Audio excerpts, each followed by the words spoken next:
and instead began to covet a command in the east, where Mithridates was once again making trouble for Rome. But extracting himself from Spain would not be so easy after the fuss he had made to get there in the first place. Besides, he had rivals back home that desired the Eastern Command for themselves and were doing everything in their power to make sure Pompey remained in Iberia, chasing his tail.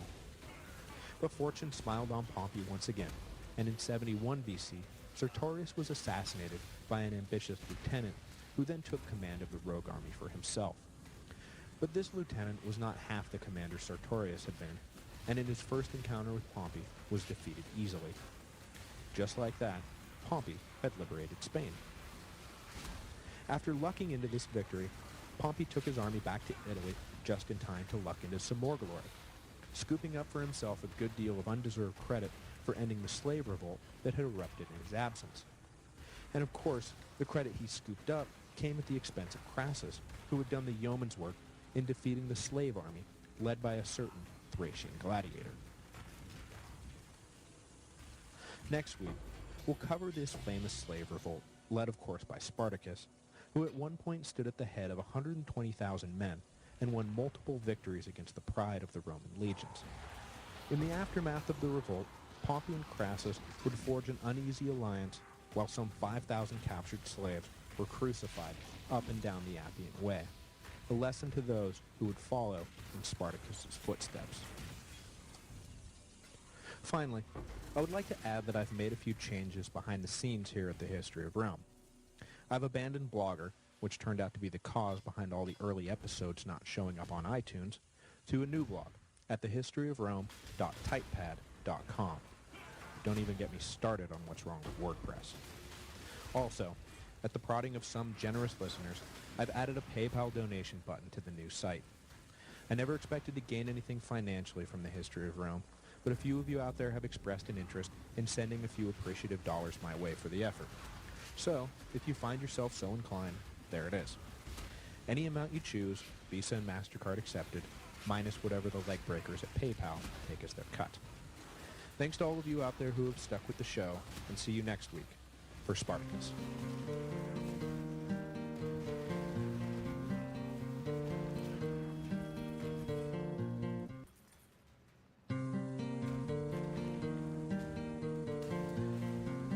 Hello, and welcome to the History of Rome. Episode 36, I Am Spartacus. Last week, we traced the early career paths of Crassus and Pompey, leaving them both on the edge of political prominence. This week, we will cover the event that broke them into the big time. Prior to the Third Servile War, Crassus was just another fat cat, and Pompey was just another ambitious young man on the make. But after the slave revolt, both turned their well-deserved and not so well-deserved acclaim into a shared consulship. Acclaim, and the fact that both refused to stand down their armies until the Senate agreed to make sure the elections produced the result that was in everyone's best interest. In 73 BC, Pompey was in Spain trying to pin down the rebellious Marian general Quintus Sertorius, and Crassus was in Rome doing whatever it was that Crassus did, probably dickering with a drowning man over the price of tossing him a lifeline. Spartacus, though, was at gladiator school in Capua. He was supposed to be learning how to put on a good show for his Roman masters, but mostly he was plotting his escape. Kirk Douglas was born in New York in 1916 to illiterate Russian immigrants. His real name was Isur Danilowicz, but he spent his early years answering to the name of Izzy Dembski. He began acting in high school and knew from the moment he first stepped out on stage that he wanted to be an actor. Oh, wait a second. I think I may have mixed things up a bit. Hang on. Okay, I got it. No one is quite sure where Spartacus the gladiator came from. It seems pretty clear that he was born somewhere in Greece, and he is most often referred to as a Thracian. But Thracian was also the gladiatorial combat style he practiced, so there may have been some confusion somewhere along the line about his true origins. It is also not known how he came to be in captivity, but he was widely believed to have served as an auxiliary soldier in the legions at some point, and he may have been a captured deserter. However it happened, it did not take long for the traitors to recognize that he would make a promising gladiator. Peter Ustinov purchased Spartacus and brought him to Capua to train for life in the arena at a gladiatorial school. In 73 BC, a plot was hatched at the school that eventually included some 200 gladiators and slaves to break out of captivity. However, with that many people involved, it was just a matter of time before someone talked. When the conspirators were confronted after the inevitable squealer squealed, they decided to just go for it, and with whatever crude weapons they could grab, mostly kitchen utensils, about 70 fought their way out of the school. Initially, the escaped mob had no leader, but a few in the group possessed the kind of natural authority men turn to in a crisis. One of these was, of course, Spartacus, but another, of equal standing at this point, was a Gaul named Crixus. The escapees showed more confidence and daring than one might expect from men on the run. They proceeded to raid the countryside around Capua, which, as you may recall from earlier episodes, was some of the richest, most fertile land in Italy. The majority of the Roman elites had country estates in the region. And of course, where there are palatial country estates, there are slaves, none of whom were too excited about their status. So, when the escaped gladiators showed up at the door demanding plunder, master slaves did not defend master's things. Master slaves joined up and helped carry off whatever they could. Pretty soon, the band had grown into the thousands. Displaying the kind of sound judgment and strategic thinking that would make them such a formidable force, the group headed towards Mount Vesuvius, where they set up a stable camp on the densely wooded slopes. At first, the Senate looked upon the raiding as little more than common thievery and took no official notice. They did not realize that Spartacus and his compatriots were building an army. They did not realize that the Third Servile War had already begun. Now, I'm sure you're asking yourself, Third Servile War? What about the first two? So let's back up a bit. The First and Second Servile Wars were both contained to Sicily, and I mentioned the former in passing during the episode on Tiberius Gracchus when I was ticking off some of the reasons grain prices in Rome were skyrocketing at the time. That war lasted from 135 to 132 BC, and was the result of the barbaric treatment shown to the island's slave population after Rome took full control of the island in the aftermath of the Punic Wars. The Second Servile War broke out a generation later while Marius recruited for his showdown with the Cimbri in 104 BC. After some local provincial rulers across the empire complained that they were unable to supply their recruit quotas because all of their ablest recruits, read poor young men, had been chained up and sold into slavery by overzealous Roman debt collectors. So Marius ordered the release of any slave from an allied nation. This was great as far as it went, but in Sicily, many slaves took this to mean that they were free, and were quite displeased when they were ordered to return to their masters. So a force of about 25,000 formed a coherent army and broke out into open revolt. Both slave uprisings were eventually quelled, but only after great effort and expense. So the Roman Senate, despite having previously witnessed 2 slave revolts, did not yet recognize what was happening in Campania was in fact another slave revolt. They dispatched an irregular militia of about 3,000, led by one of that year's praetors, Gaius Claudius Glauber, down to round up the fugitives and put a halt to the looting. Glauber located the slave hideout on the slopes of Mount Vesuvius and settled into a camp at the base of the mountain.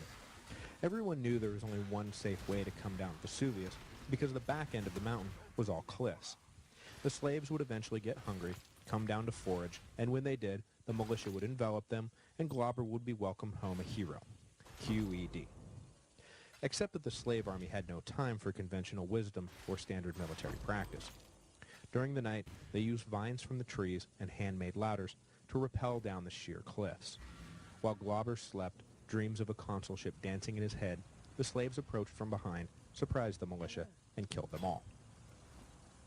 Upon receiving the news, the Roman Senate was nonplussed. The slaves were making a big old mess of everyone's favorite vacation spot, and it was frankly getting annoying. They weren't quite ready to commit the full force of the legions, so another militia of about 4,000 was sent down, but for some reason, the commander decided to split this force into 2 before engaging the outlaw slaves. Both halves were too weak on their own, and the slaves defeated the new militia with ease.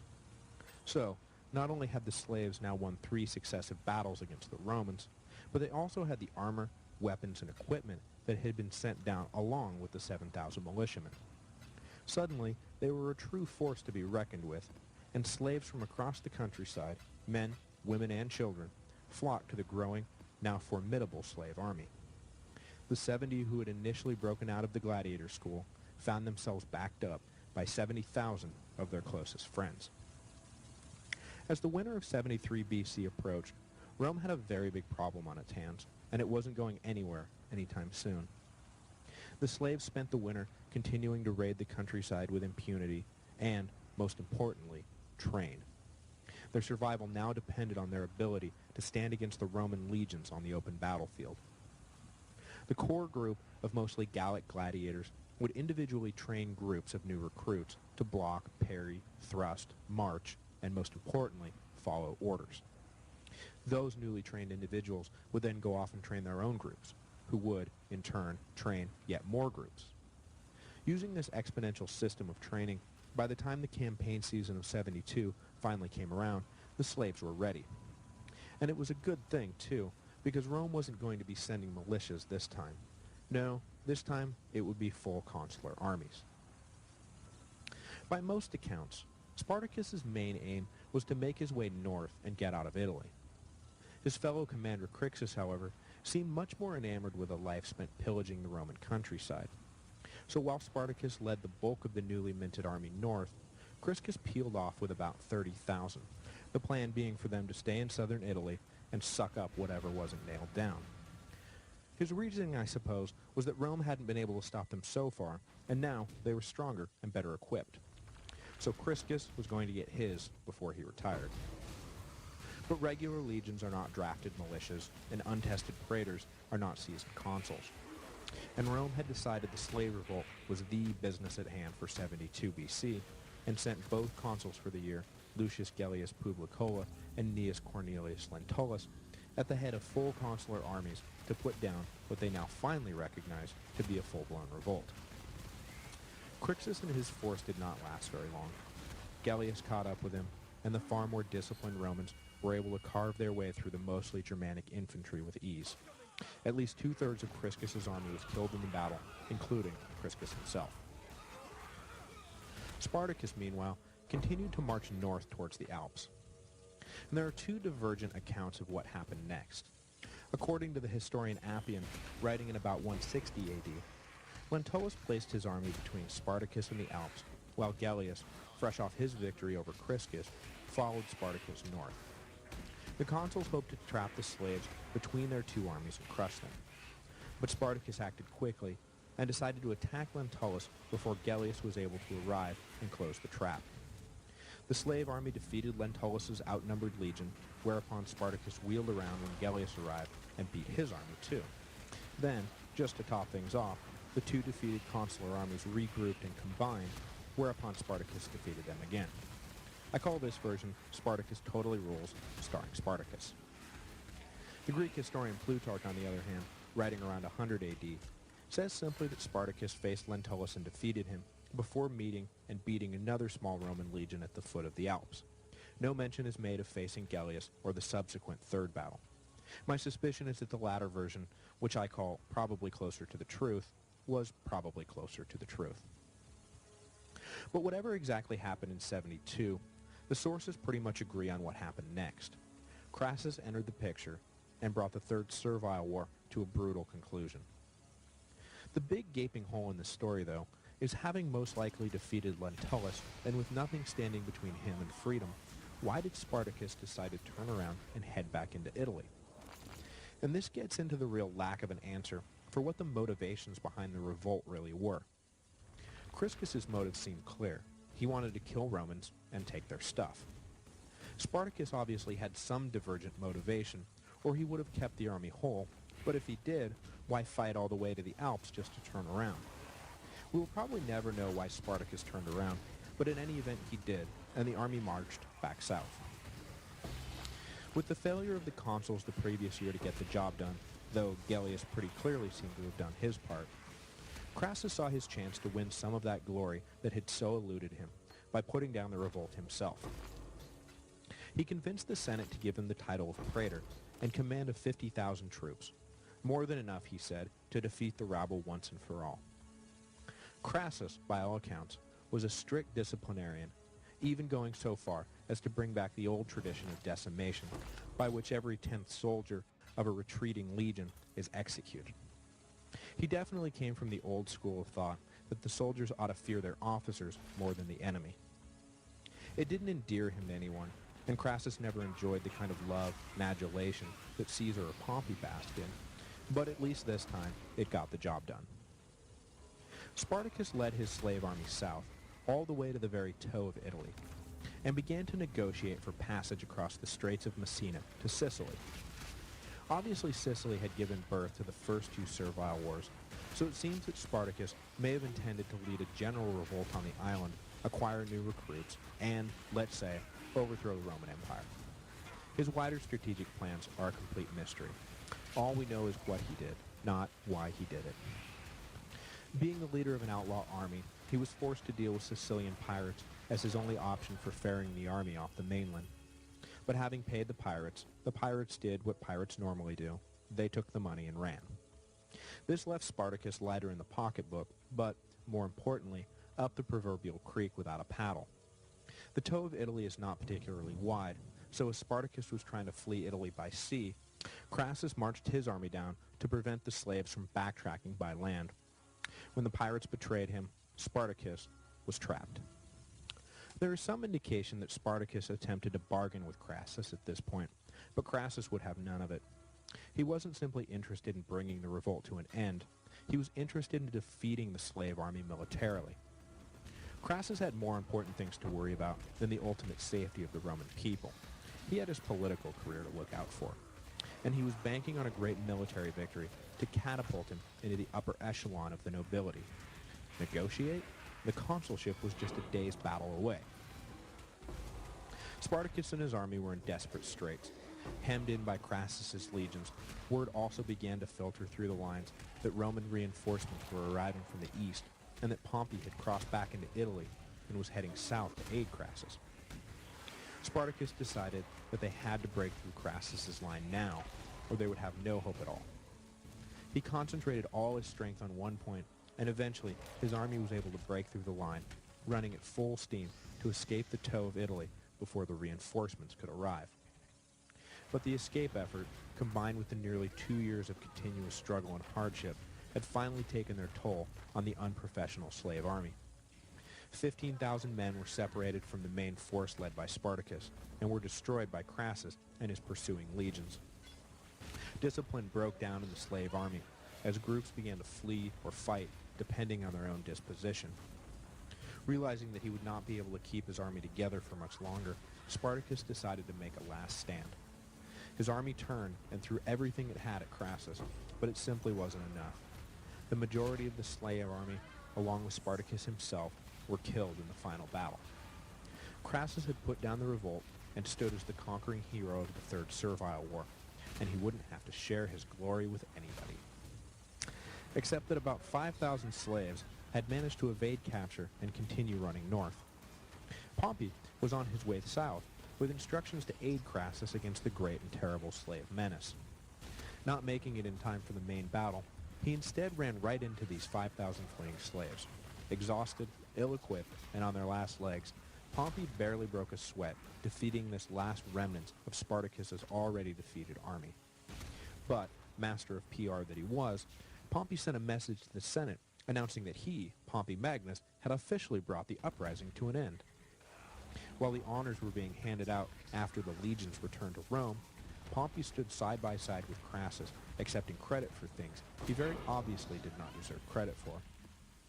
The victory over the slave army was supposed to establish Crassus as the preeminent leader of the Republic, but instead he now shared that distinction with Pompey, much to the former's chagrin and the latter's delight.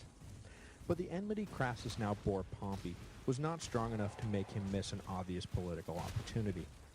Both men stood at the head of large armies, camped outside the city walls, and neither was particularly disposed to disband them until an understanding was reached.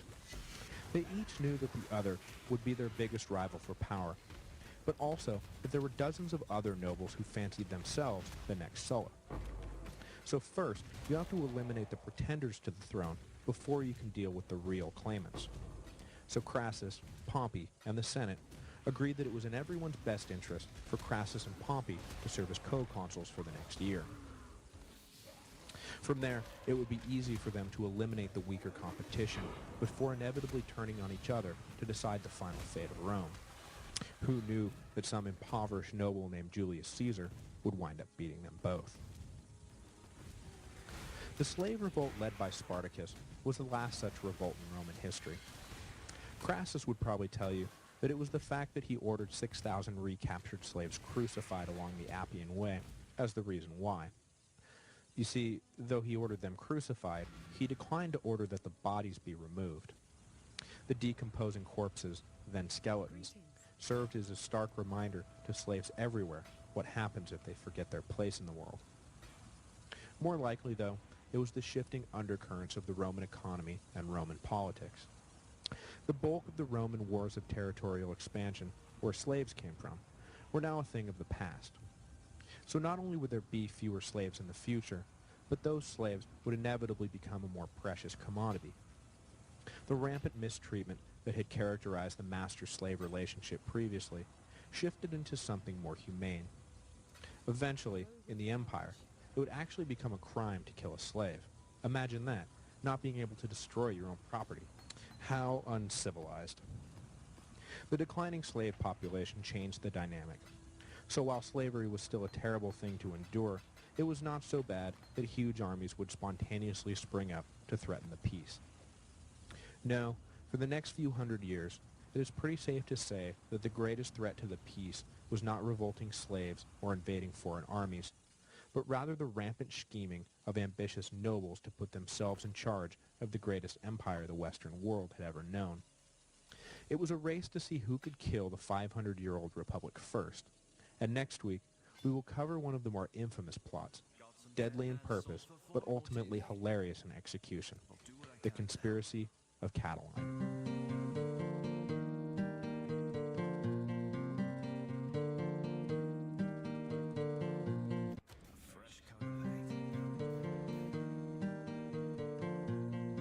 Hello, and welcome to the History of Rome, Episode 38, The Catiline Conspiracy.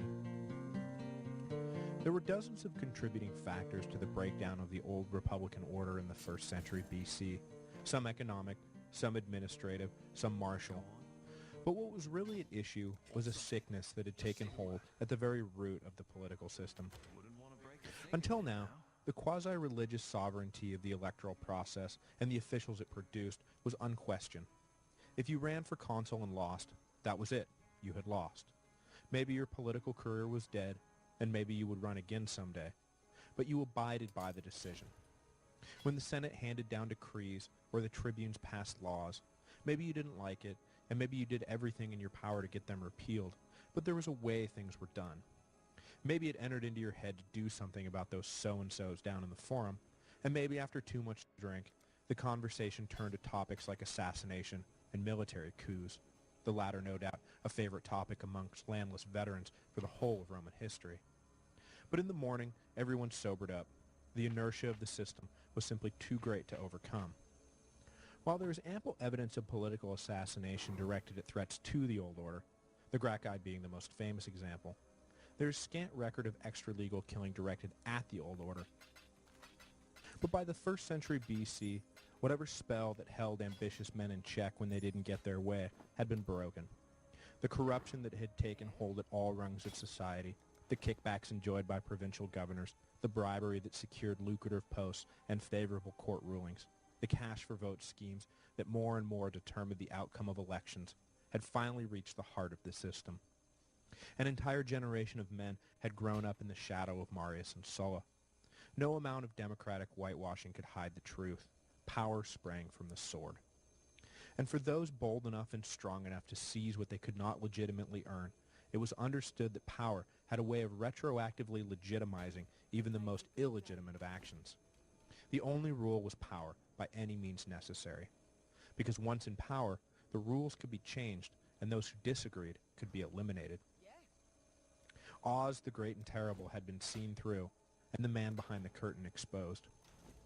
Cicero, the most persuasive speaker of his day, and perhaps in all of Roman history, spent his entire career imploring his countrymen to pay no attention to the man behind the curtain. But words are no match for action.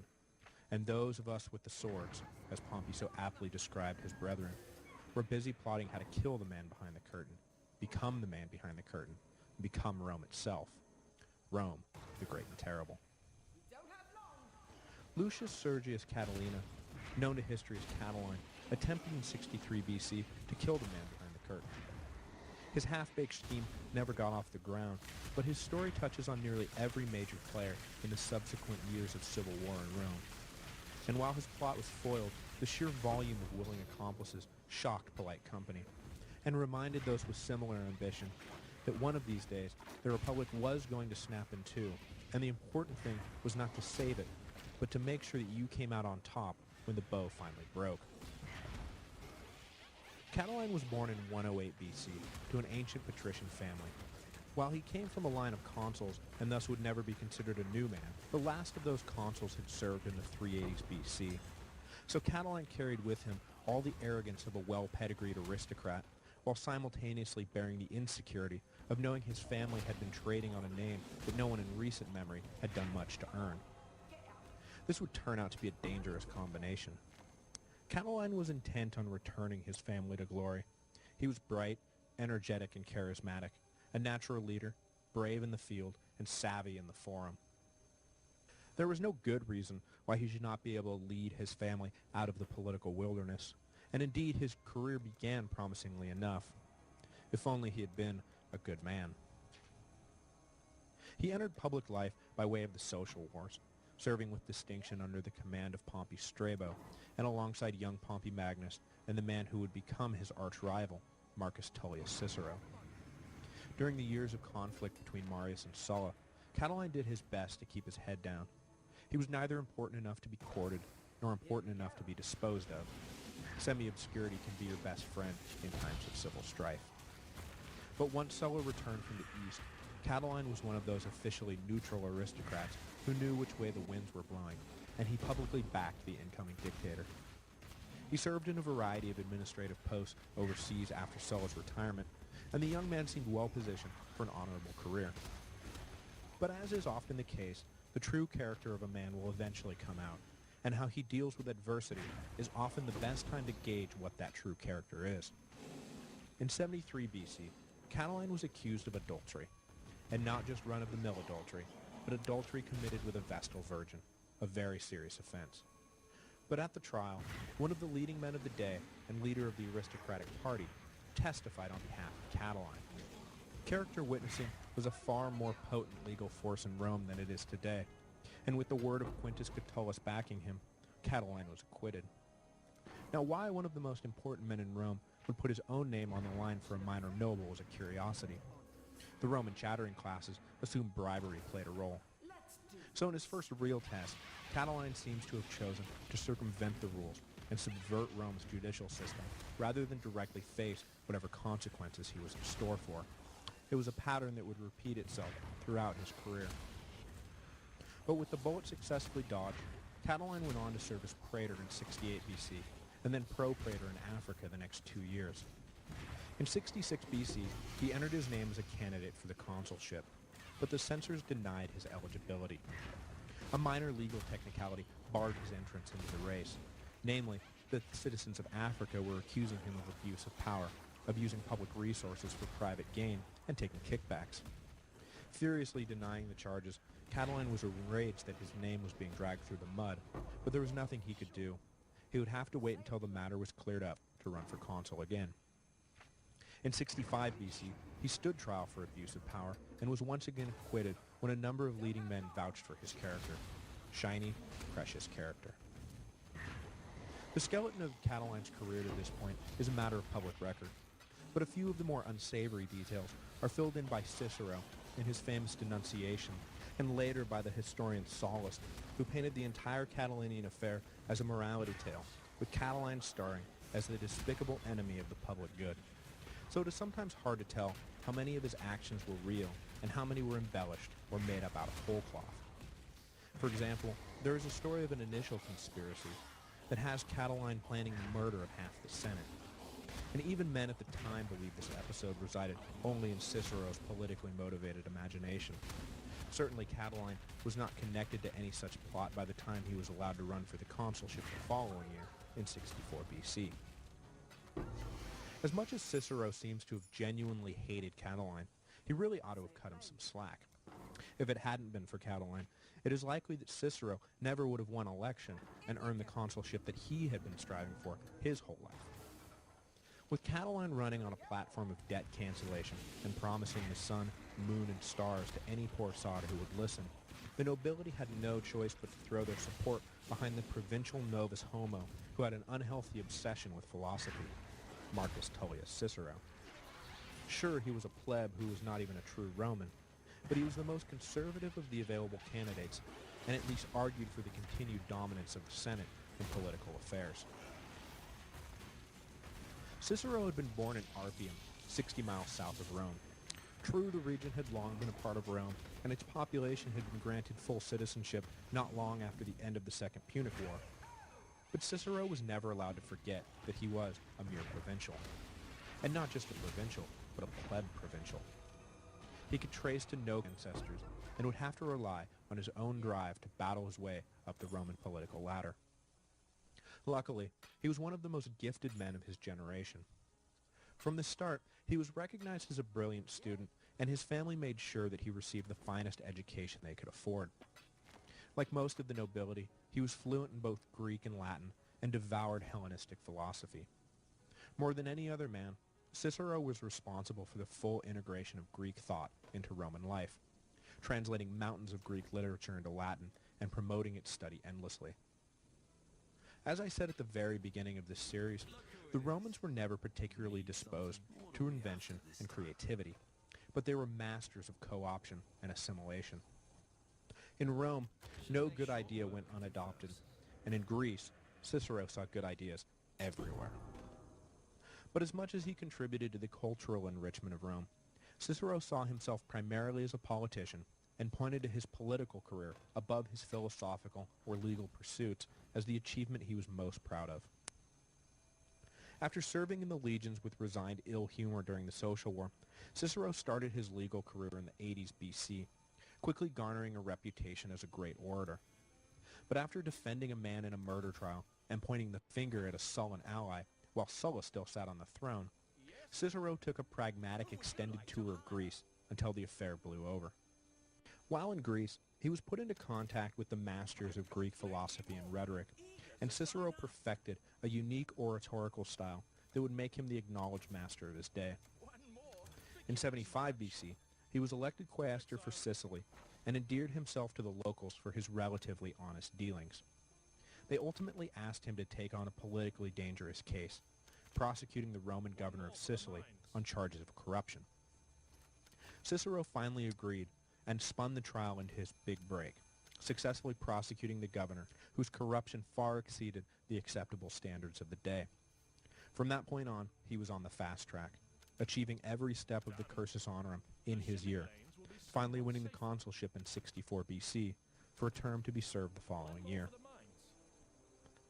Catiline, though defeated by Cicero in that election, was undeterred and ran again the next year. But amidst a trial for his role in the Sullan purges spearheaded by Cato the Younger, and a lack of support from his wealthy benefactors, Crassus among them, who had supported him as an antidote to senatorial domination, Catiline's last campaign never got off the ground. His career was effectively over, and had he been born in another age, he may have sulked and raged, but would have gone on with his life and found other outlets for his passions. But in this age, he was able to see his final defeat as merely an advisory decision. And more importantly, he was able to find other men who were ready to help him expose the man behind the curtain. Catiline began to conspire actively with other disaffected citizens. Their aim was simple: overthrow the government. Now, Catiline was motivated by personal delusions of grandeur and driven to such extreme measures out of an inflamed sense of bitterness. The men he gathered around his plot, however, were almost uniformly brought on board out of a base, material self-interest. From the upper classes, he found indebted nobles and corrupt ex-senators who had been purged from the rolls by the censors, men who wanted power but couldn't have it, and men who owed money but didn't want to repay it. Catiline promised them access back to control and a cancellation of all debts once he was in charge. From the lower classes, he stoked the bitterness of landless veterans and indebted commoners. Up and down the line, the message was the same. Once we overthrow the government, everyone will get everything they ever desired. Land, money, power. The whole kit and caboodle. This was not an ideological revolution. This was naked self-interest, writ large. In Etruria, an ex-centurion named Gaius Manlius began gathering an army. It is unclear how connected Manlius and Catiline were at this point, but it speaks volumes that when Catiline was exiled after his plot was exposed, he headed straight for the force Manlius had assembled. In Rome, the plan was to kick off the coup by assassinating Cicero. From there, strategically located conspirators would begin setting fires across the city and generally plunge Rome into chaos. At least, that's what Cicero reported to the Senate the day after he was notified of the assassination plot. Cicero's informants had apparently gotten word to the consul of the threat, and Cicero posted extra guards, foiling the would-be assassins. There's a great deal of ambiguity about whether any of this is true, but Cicero outlined the whole affair so eloquently and blamed Catiline so thoroughly that the Senate came to believe the charges. Famously, as the Senate listened to Cicero, they moved one by one away from Catiline, who was eventually left sitting by himself, physically and politically isolated. I'm not exaggerating when I say that Cicero's Catilinarian orations are still held up today as some of the finest rhetoric ever uttered by man. Now, how much Cicero was exaggerating is another story completely. There is speculation that while Catiline was indeed up to something, the assassination attempt may have been invented by Cicero to secure the near dictatorial powers he needed to deal with the alleged crisis. It is further speculated that he wanted those powers not to deal with the specific machinations of Catiline and his conspirators, but rather to lay the groundwork for a defense of the Republic against Pompey, who was presently on his way home from the east at the head of a large veteran army and with more money at his disposal than the Roman treasury had ever held.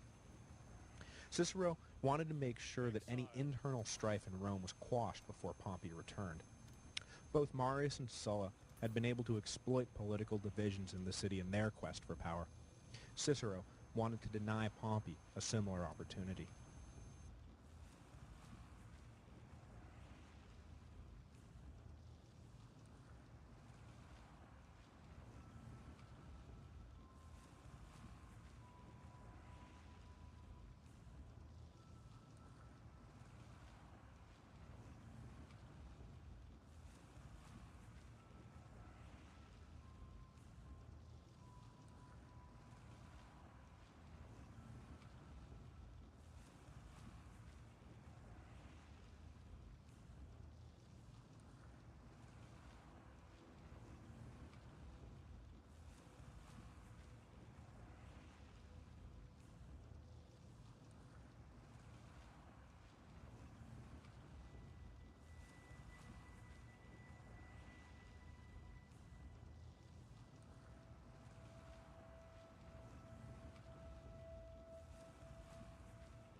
Catiline, now a pariah, agreed to go into exile, but lied about his destination and instead headed for Etruria to join Manlius's growing army. But for now, the coup was still on, even without Catiline overseeing the operation in Rome. But the remaining conspirators were not particularly adept at their jobs. They attempted to entice a group of Gallic emissaries to join their cause, but the visiting Gauls simply took the opportunity to earn the goodwill of the Senate by exposing the plot. They talked 5 of the leading conspirators into affixing their name to a letter promising the Gauls they were fully committed to rebellion. The careless plotters forgot the first and second rule of Fight Club, and when the Gauls presented the document to the Senate, the 5 men were arrested and the conspiracy inside Rome was short-circuited. Cicero and Cato led the charge in the Senate to have the men executed at once. Julius Caesar opposed the death sentence, arguing that exile was preferable. It would not set a good precedent to have men of senatorial rank executed without trial. But with Cicero and Cato arguing that punishment must be swift and harsh, the Senate relented and ordered the 5 strangled. For the rest of his career, Cicero's enemies would bring up this bloodthirsty and illegal railroading of Roman citizens against him. Cicero's exile during the chaos of the subsequent years would be based largely on his actions towards the 5 conspirators on that day. Certainly, his actions subtly undercut every argument he would ever make about the need to respect the rule of law and the Constitution of Rome. With the inside men gone, the whole plot quickly imploded. Mass desertions from the insurgent army forced Manlius and Catiline to lead those left around the countryside, studiously avoiding the legions they encountered. Eventually, though, they were cornered and forced to fight. The rebels, little more than a mob, were destroyed. Sallust makes a point of reporting that Catiline was killed while fighting on the front lines, and unlike many of his men, died of frontal wounds, not wounds in the back, the dishonorable sign that a man had turned to run. The final verdict on Catiline was that he was a courageous, ambitious, and corrupt man who concocted a plot far more ambitious than his abilities warranted. He was forced to ally himself with the dregs of both Roman nobility and the lower classes, and he was easily bested by better men. He was outmaneuvered by Cicero at nearly every step, never standing a chance against Rome's greatest politician. The conspiracy of Catiline was an instant legend in Roman history, both for the central role played by Cicero and because it provided a blueprint for how not to organize a coup. Julius Caesar, of course, was right there the whole time, no doubt taking notes, mental or otherwise. I like to imagine that somewhere in those notes, in big bold letters, is the line, "Make sure Cicero is out of the way." Next week, Julius Caesar, young senator on the rise, will make his first attempt to make sure that Cicero is out of the way, not by attacking him, but by asking him to join an informal alliance of mutual support that was being formed between Crassus, Pompey, and Caesar. Cicero refused the invitation, correctly identifying the first triumvirate, as it came to be known, as a mortal enemy of the Republic he so loved. Initially, the threat came primarily from Pompey and Crassus, with Caesar seen as little more than a pawn in their game. But the first triumvirate would spell the end of the Republic, not for the power it gave Pompey and Crassus, but for the money and support that it gave Caesar, in whom, you may recall, Sulla saw many a Marius. There will probably be no episode next week, as I'm scheduled to fly to visit the history of Roman laws for what they call Christmas, but what we all know is the Feast of the Unconquered Sun. However, as I sit here, Portland has been crippled by severe weather, so who knows if I'll ever actually make it out of town. So if there's no episode, you've been warned, and if there is, happy Saturnalia.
Greetings.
Greetings.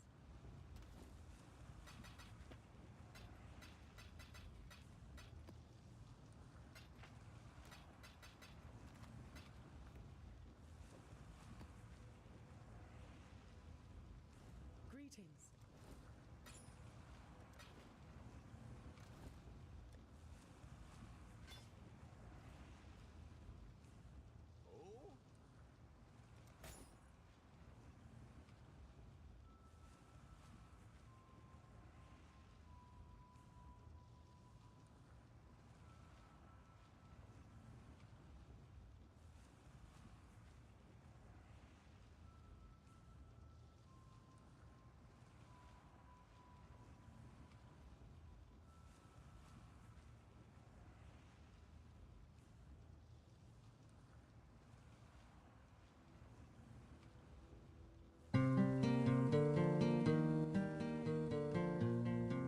Hello, and welcome to the History of Rome.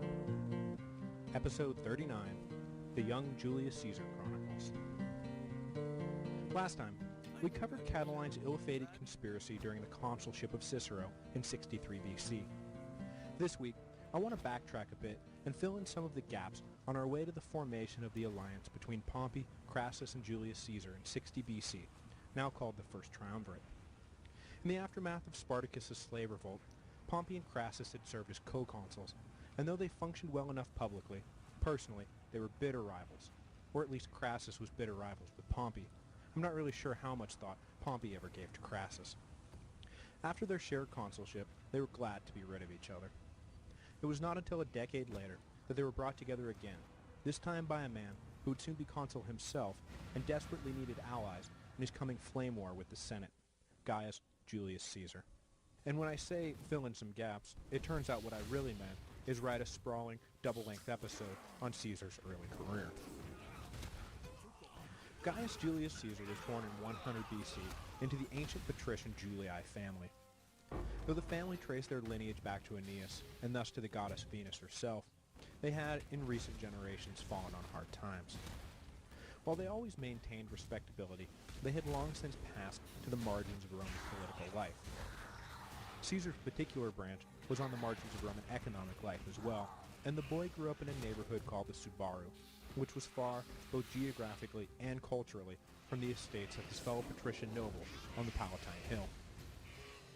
I think it goes without saying that being raised in what amounted to a tenement building owned by his parents had a great impact on Caesar's later populist politics.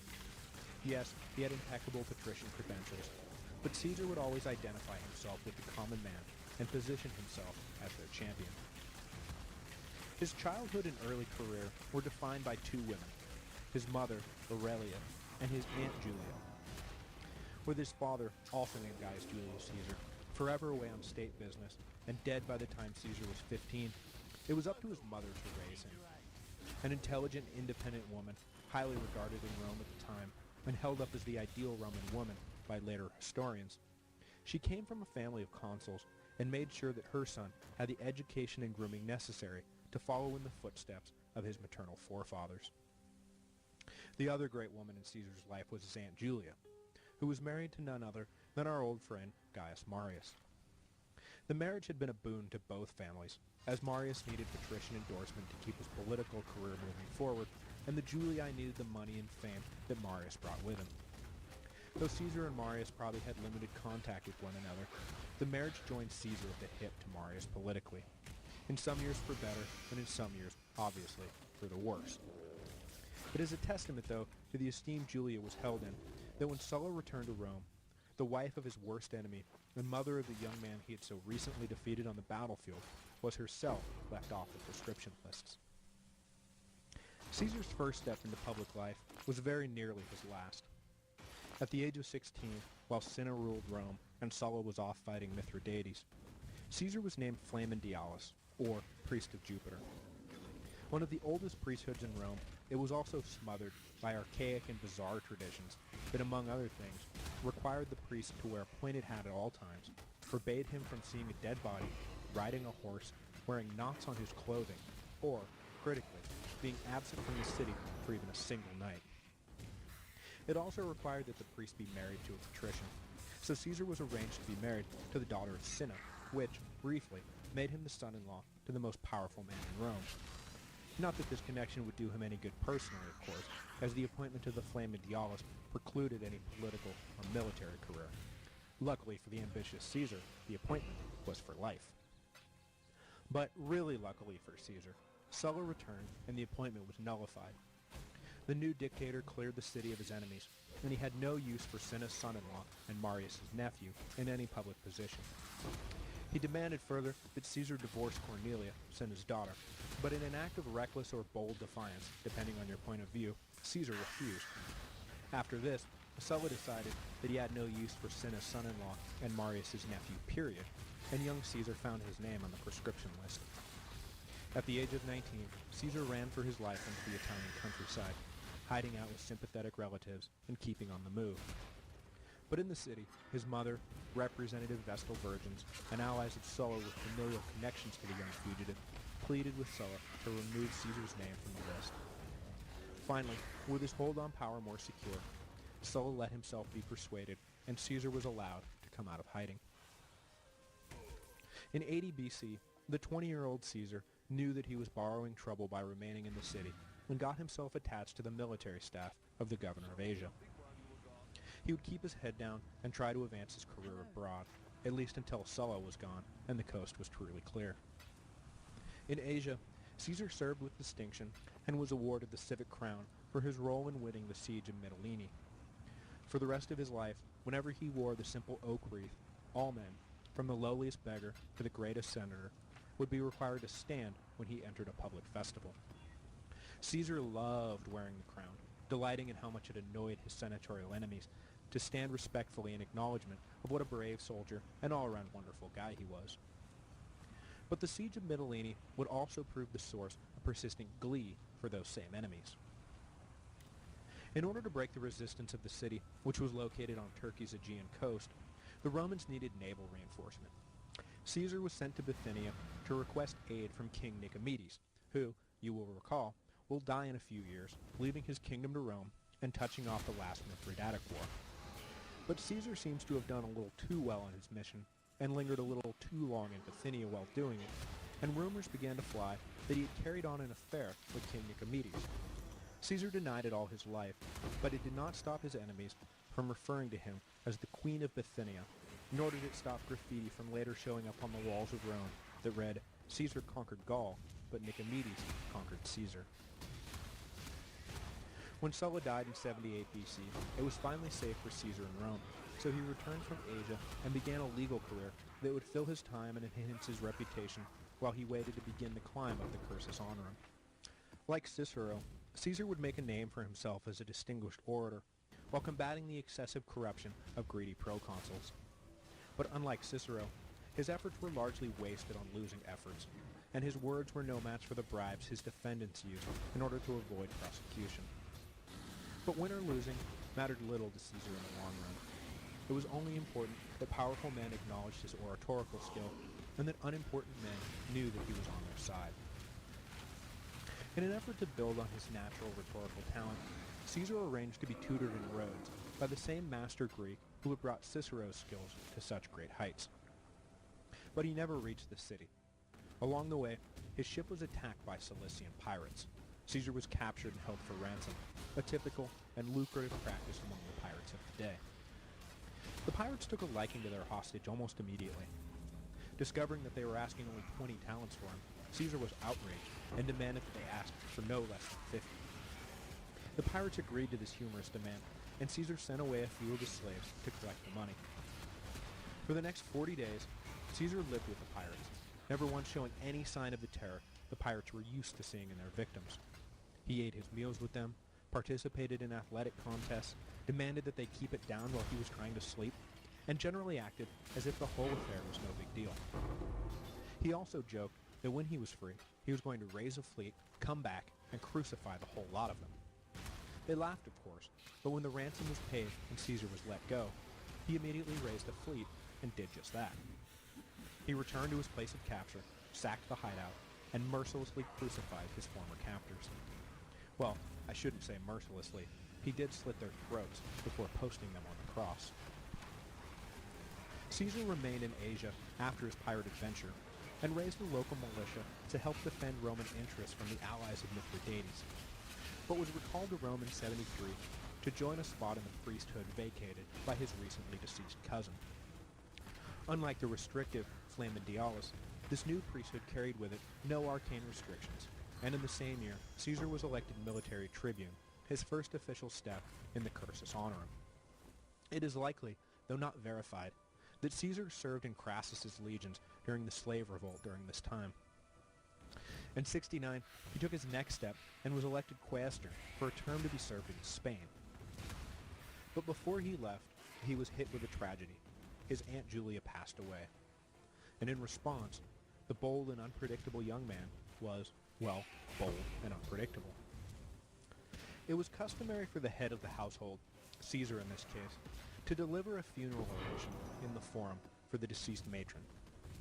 But Caesar took things one step further. Since the reign of Sulla, Gaius Marius had been legally declared persona non grata in Rome, and his likeness was banned from the public sphere. But funeral processions of noble women usually included a depiction of their husbands. Caesar never hesitated, and marched through the streets of Rome at the head of a column that bore with it images of Gaius Marius, images that had not been seen publicly for more than a decade.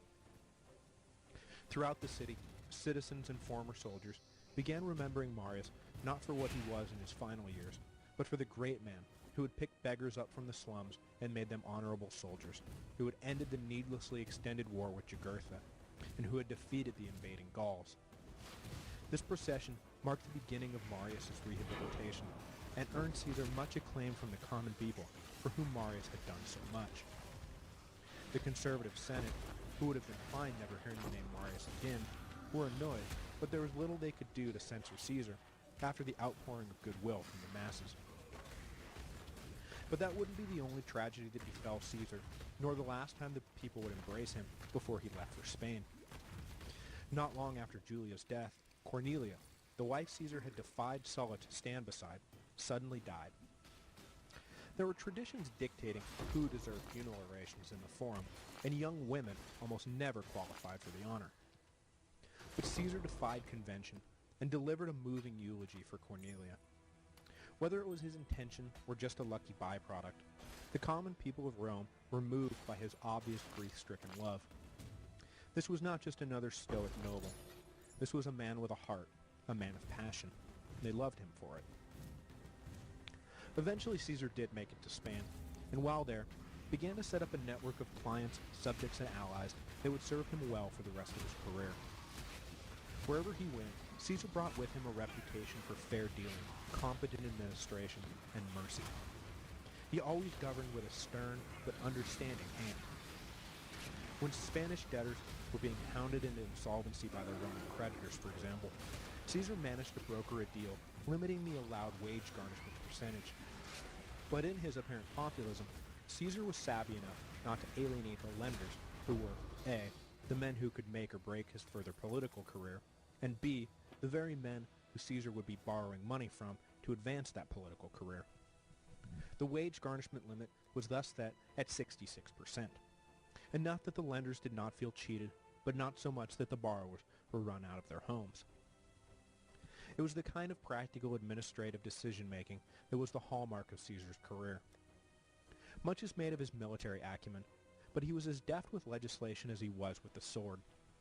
His laws, as we will see moving forward, were brilliantly written, impossible to attack, realistic in scope, and functional in implementation. Honestly, as dictators go, Julius Caesar was a man at least capable of doing the job right. When his work in Spain was completed, Caesar made his way back to Rome along the Mediterranean coast through Gaul. On the European side of the Alps, and then on the Italian side, Caesar moved slowly, lending a sympathetic ear to the populace, settling disputes, and generally ingratiating himself with the community. As in Spain, he earned a broad base of support that he could count on for the rest of his life, particularly, of course, during the Gallic campaigns a few years hence. Back in Rome, Caesar remarried, this time choosing to the surprise of everyone, the granddaughter of Sulla. While the arrangement seemed to signal a shift towards more conservative policies, Caesar used the benefits of the familial ties he gained without letting it interfere with his populace politics. Savvy and unpredictable, 100% pure Caesar. Greetings. His career continued to advance, and he was placed in charge of the Appian Way, a highly covered administrative post, and then was elected aedile. While serving in both functions, Caesar borrowed enormous sums of money to fund public works projects, festivals, gladiatorial games, and all manner of minor expenses. It was all for the good of Rome, and his career, of course, but the scope of the debt was staggering, and Caesar's life would be defined for years by his running battles with, and sometimes literally running away from, his creditors. It was during this period that his alliance with Crassus was really solidified. Anyone with half a brain could see that Caesar was a man on the rise, and Crassus was no dummy. Yes, he was rich beyond measure, but he lacked the kind of charisma that oozed out of Caesar. By patronizing the young noble, Crassus was making sure both that Caesar never became his enemy, and that some of the magic would rub off on old Scrooge McCrassus. And Caesar needed patronage. Numerous times, Crassus stepped in when Caesar's creditors were working themselves into a murderous frenzy, and pledged himself as security against default. This would generally quell the immediate uproar, leaving Caesar free to continue planting his seed money across the Roman Empire. He wasn't just investing in any old career. As he once said to a compatriot while passing through a tiny village in Gaul, he would rather be the first man there than second man in Rome. Power of the kind Caesar sought was expensive. But there was only so much Crassus could do to help. After his term as aedile, Caesar next needed a post that did not just push him further into the red, he needed to at least make some move towards the black. So in 63 BC, the same year as the Catiline conspiracy, he took the unprecedented step of running for Pontifex Maximus, the high priest of Rome. It was not only an important position politically, but came with it numerous opportunities to generate personal income. The thing was, normally the Pontifex Maximus was an elderly statesman near the end of his career. It was unheard of for a man so young to aspire to the office. But Caesar needed to do something bold quickly, or he would be consumed by his debt. Upon leaving for the forum on the day of his election, Caesar told his mother, "When I return, you will either find me high priest or in exile." Melodrama aside, the outcome was in little doubt. Caesar had bribed all the key electors to ensure that democracy did not interfere with the election. This lifetime appointment greatly enhanced Caesar's reputation as well as his financial portfolio. It also came with it an official residence, which moved his family from the out-of-the-way home in the Subaro he had known his whole life, right into the heart of the most prestigious neighborhood in Rome. But the office of Pontifex Maximus was part-time at best, and did not preclude the office holder from pursuing military or political office. So later in that same year, Caesar ran for and won a praetorship, leaving him one step away from the highest office in Rome. Throughout this period, in his role both as high priest and praetor, Caesar openly supported the allies of Pompey in the Senate and popular assemblies. Pompey was wrapping up his eastern campaigns and sending home instructions that his conquests needed to be ratified and that his veterans would need land upon their return to Italy. Caesar had already distinguished himself as one of the few senators to support Pompey's grant of Mediterranean Imperium to fight the pirates a few years earlier, and spent his time now backing whatever Pompey indicated he required. With his eye on the consulship, and his dreams of reforming practically everything about the way the empire was administered, Caesar was keenly aware of the need for powerful friends. His populist stances and obviously high ambition had won him no friends in the Senate. If he was going to do half of what he planned, he would need a way to blunt the obstructionist senators. Caesar recognized Pompey as the perfect ally, a wildly popular general who made the Senate as queasy as Caesar seemed to make them. By supporting Pompey now, Caesar hoped that when the general came home, the favor would be returned. When his praetorship ended, Caesar was named proconsular governor of Hispania Ulterior, or Further Spain, a province that hugged the southern coast of Spain from roughly modern-day Valencia to the Atlantic. The governorship was a turning point in Caesar's career. It gave him his first crack at true military command, which, as you can imagine, he excelled at brilliantly. But it also set him up in a position to really make some money. Governorships of the provinces during this period was seen by most Roman politicians as their reward for the sacrifices and financial investments they had made on behalf of the state over the course of their careers. The personal milking of the provinces was not a scandal unless it reached egregious proportions. It was one of the things Caesar intended to change if he was ever given the chance. Anyone who thought about it could see that the annual arrival of some new governor who planned to make himself rich on the backs of the provincials was not a sustainable practice. Eventually, the cow would be milked dry. But, while it was something Caesar intended to change, he had major debts to worry about.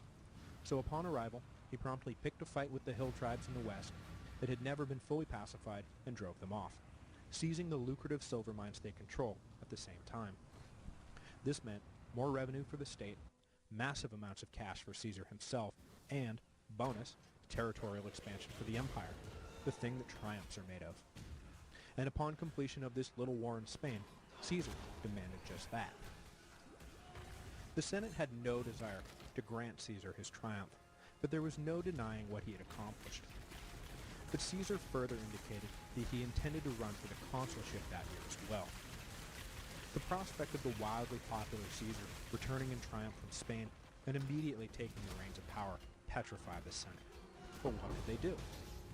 Into this dilemma stepped Cato the Younger, leader of the conservative faction in the Senate, defender of Republican virtue, an implacable foe of Caesar, who proposed a way to at least hold off Caesar's consulship.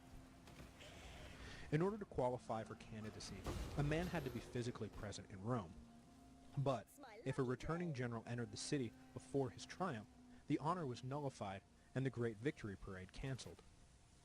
As Caesar waited at Rome's gates, Cato did everything in his power to put the triumph off until after the deadline for candidate filing.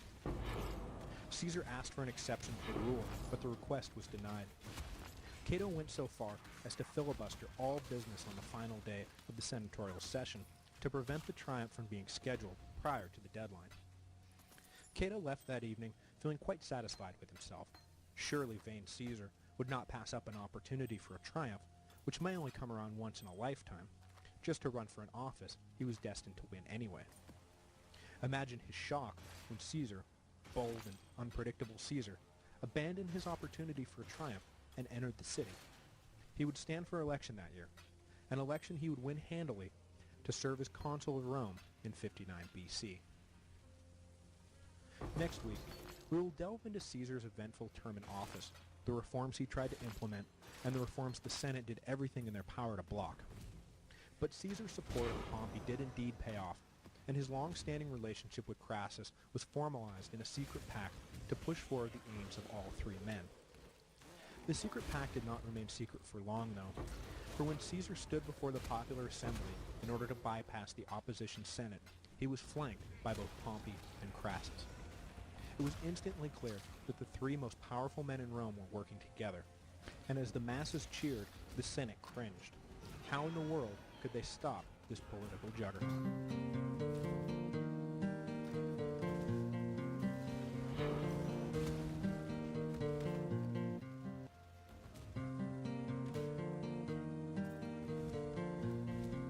Hello, and welcome to the history of Rome. Episode 40, In the Consulship of Julius and Caesar. Last week, we followed Julius Caesar's rise up the cursus honorum, which was capped by a successful election to the consulship for a term to be served in 59 BC. On his way up the political ladder, Caesar had spent lavishly, bribed when necessary, made a lot of friends, and even more enemies. More than anything else, he had established himself as a man to be reckoned with. He was an able governor and a brilliant military commander, a master orator, and a shrewd politician. For most Romans, the consulship marked the end of a long career. For Julius Caesar, it was only the beginning. The consular elections that saw Caesar emerge triumphant was a dirty affair, one that saw rampant bribery on all sides. It was obvious that Caesar was going to win in a walk, so the important thing to the conservative Senate was to elect someone who would stand as a bulwark against any radical reforms they suspected Caesar would try and push through. To this end, they threw all their support behind Marcus Calpurnius Bibulus, who had served as aedile alongside Caesar years earlier and forever bore a grudge against his former colleague for taking credit for things Bibulus himself had accomplished while in that office. That personal enmity, coupled with a naturally conservative worldview, made him the perfect foil for Caesar's charismatic populism. In anticipation of the struggle with the Senate, Caesar had been lining up support across the Roman world, men at all levels of society who would back him through thick and thin. Some because they genuinely believed in Caesar's programs, some simply out of crass self-interest. Caesar spread bribes liberally and promises of patronage constantly. It made no matter to him. A vote was a vote was a vote, whether it came unsolicited or after a massive payoff. At the top of his pyramid of support, Caesar targeted three powerful men specifically. The first of these men was an obvious choice. Marcus Crassus had been a longtime backer of Caesar, and their alliance was already well known. But it bears repeating that Crassus was exceedingly wealthy and still dreamed of becoming a great military commander. Second, Caesar targeted Pompey the Great, who had struggled upon returning from the east to have his conquest ratified and his veterans settled. It took some deft maneuvering on Caesar's part to get Crassus and Pompey in the same room, but both were well aware that their own personal projects and aspirations could be realized easier with the help of the other. Last, Caesar made overtures to Rome's greatest lawyer and orator, Cicero. He appealed to Cicero's vision, intelligence, and legal savvy. The empire as presently constituted was unsustainable. Cicero could see that as well as anyone. But the conservative Senate resisted all attempts at desperately needed reform. Caesar was offering Cicero the chance to have great influence over the course correction he planned for the empire. But Cicero rejected the mutual support pact, preferring to remain an independent, moderate voice. Thus was born the first triumvirate. Not its name at the time, nor a particularly accurate description of the wide network of supporters Caesar had aligned, but history gives us our shorthand labels, and is often easier to simply use them rather than try to reinvent the wheel. The agreement between Caesar, Crassus, and Pompey was made official when they swore a solemn oath, administered by Caesar in his role as Pontifex Maximus, to undertake no action that opposed any of the others. Pretty simple, right? Well, actually, yeah, it was pretty simple. And it worked, too. With his support lined up, Caesar wrapped up some unfinished business in his personal life. He needed to find a new wife. I neglected the scandal that led to his divorce from his second wife, Pompeia, last week, so before we delve into the details of Caesar's eventful consulship, I want to slide back a few years, as the man who sparked the scandal will feature prominently in the coming breakdown of civility between Caesar and Cicero. Each year, the rites of Bona Dea, the Roman goddess of fertility and healing, were performed in the home of the Pontifex Maximus. Men were excluded from the ceremony, so Caesar was out of the house, leaving his wife and mother in charge of the proceedings. Into this segregated affair slipped Publius Clodius Pulcher, a free-thinking, flamboyant loose cannon who loved thumbing his nose at stodgy Roman tradition. Clodius, dressed as a woman, lingered on the edges of the party until he was outed by Caesar's mother. It would have been bad enough for Caesar had the ceremony he sponsored simply been desecrated. But to make matters worse, it was widely rumored that Clodius was engaged in an affair with Pompeia and was taking Caesar's absence as an opportunity for a rendezvous. In response to the destructive chatter, Caesar acted quickly. He divorced Pompeia, for, whether she was guilty of the affair or not, quote, Caesar's wife must be above suspicion. The affair marked the last we will hear of Pompeia, but not the last we will hear of Clodius. I will also take this opportunity to note that while Caesar's wife must be above suspicion, Caesar himself was under no such obligation. Caesar cheated early and often on all of his wives, carrying on affairs with some of the most prominent women in Rome, including Servilia Caepionis, who was at the same time the mother and mother-in-law of Caesar's two most famous assassins, Brutus and Cassius, respectively. While the affair was on, though, she was best known as the half-sister of Cato the Younger. Caesar played politics to win and knew he was getting Cato's goat, hopefully forcing the staunch conservative, in his personal rage and embarrassment, to get sloppy. Caesar finally settled on marrying the daughter of the statesman Lucius Calpurnius Piso, who would coincidentally follow Caesar in the consulship the next year. And with Calpurnia by his side, Caesar took the oath of office in 59 BC, immediately setting to work on his reform program. First up, as agreed to by the three triumvirs, was a land redistribution program aimed primarily at Pompey's veterans, but further intended to alleviate the general problem of urban poverty that had become a chronic disease in Rome. Since the closing days of the Punic War, land ownership in Italy had become more and more centralized into fewer and fewer hands. The large landowning nobles further exacerbated the problem by importing slaves to work their estates rather than relying on a sharecropping system that would have kept locals tied to the land.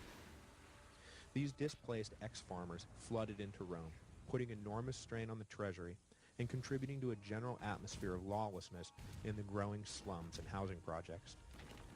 And with so many of the landless being ex-soldiers, the possibility of violent uprisings was always just a few missed meals away. Caesar entered for the Senate's consideration a carefully written bill to address the issue. State-owned land would be opened up to settlement, and state funds would be used to purchase further tracts from willing sellers at the land's assessed value. The money to do this would come from the treasure Pompey had brought back with him from the east, making the project cost neutral. In order to mollify the change-adverse Senate, Caesar specifically exempted the rich lands of Campania, which had long been owned and operated by the nobles of Rome for their personal enrichment. But the exemption was not enough, and the Senate, though unable to voice a single constructive criticism of the bill, nonetheless stalled its passage. If they let Caesar pass such a popular bill, his influence would skyrocket off the charts, and they simply could not allow that to happen. Cato rose in opposition and began to talk, and talk, and talk, and talk. Pretty soon, it was clear that he intended to talk until the sun fell out of the sky. The merits of the bill were no longer in question. This was a naked stall tactic, pure and simple. Caesar grew impatient, and then enraged at Cato, and in his fury made one of his few political miscalculations. He ordered that Cato be seized and hauled off to jail for obstructing senatorial business. The Senate was understandably shocked at one of their most respected members being hauled off to jail like a common criminal, and in protest walked out of the session en masse. Caesar caught a member who he knew to be at least sympathetic to his cause and asked why he too was leaving. The senator replied, "I would rather be in jail with Cato than here with you." This harsh statement, coming from a friend no less, brought Caesar to his senses, and he ordered Cato released. But the battle over the bill was just heating up.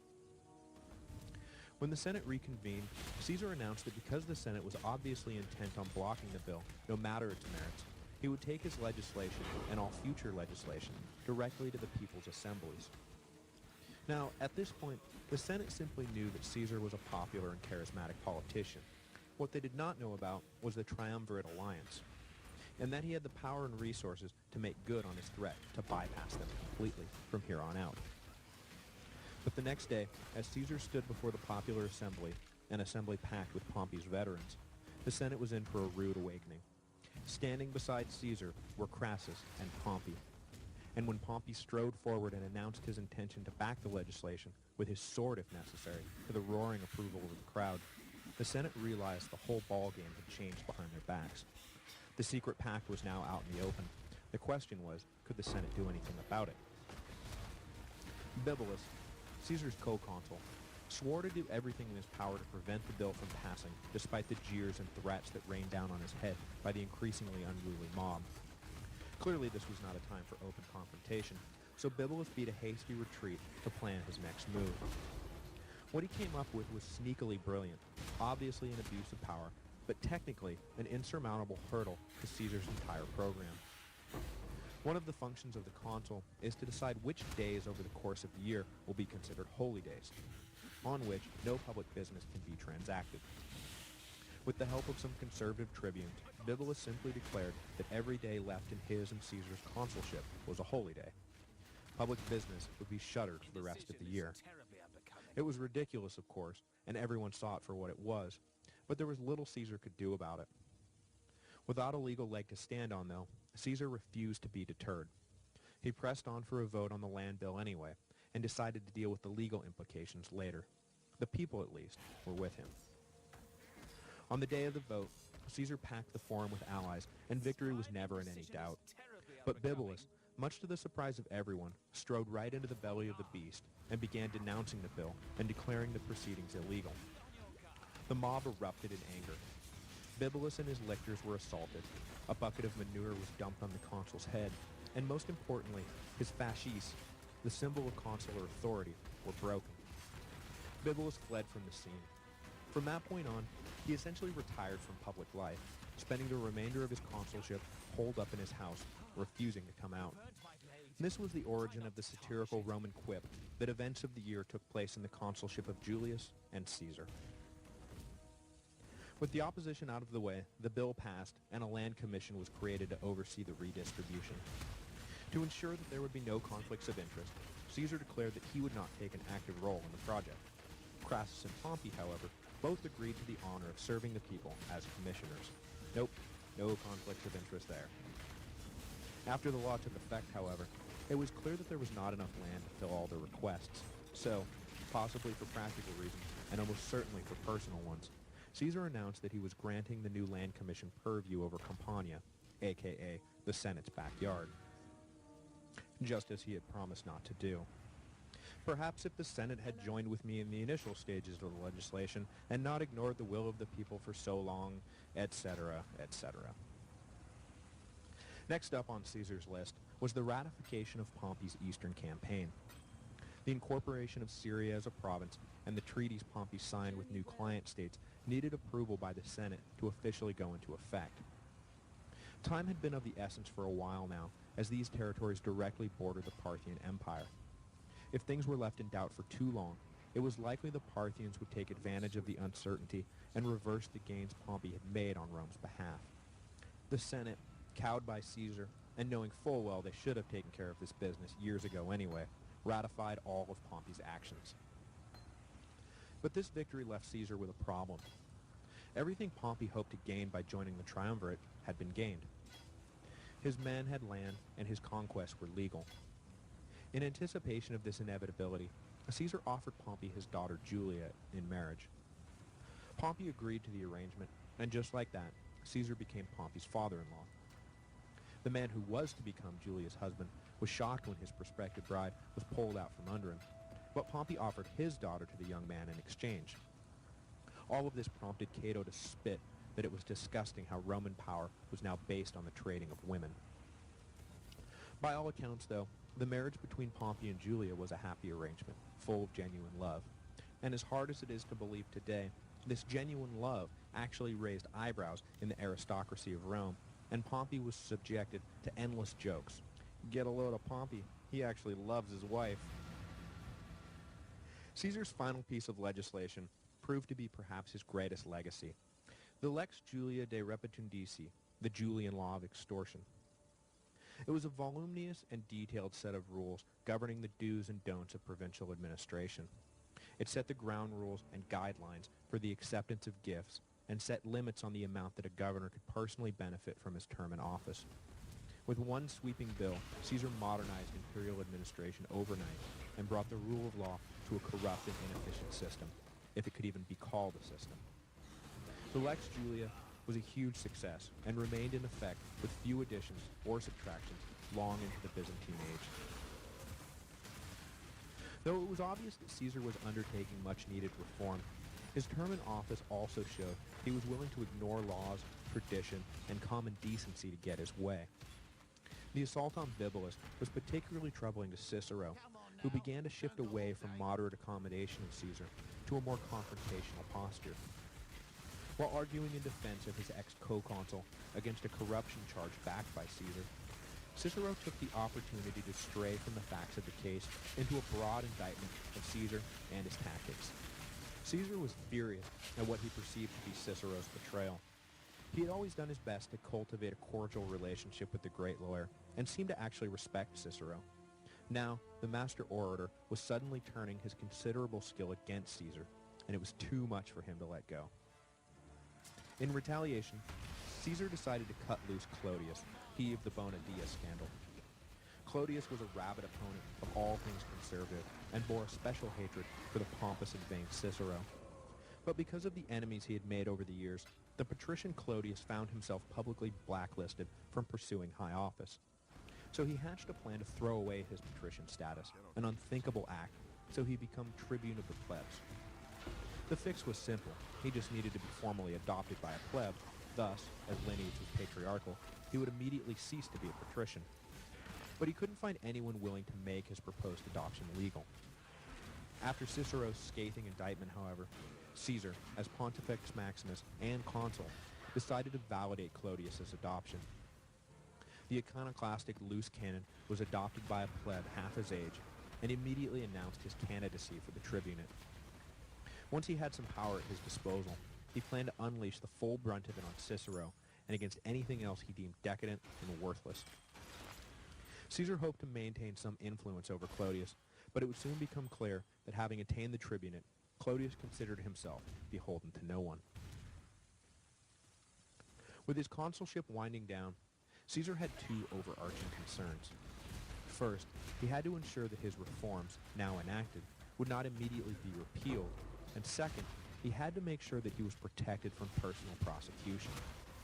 His enemies in the Senate were compiling a long list of charges that they would bring against him the minute he became a private citizen. If Caesar did not secure a nice long proconsulship, he was liable to be hauled into court and destroyed. Now, it would have been unthinkable for Caesar to receive no proconsulship at all, so the Senate laid the groundwork for his consular imperium to extend to the fields and pastures of Italy.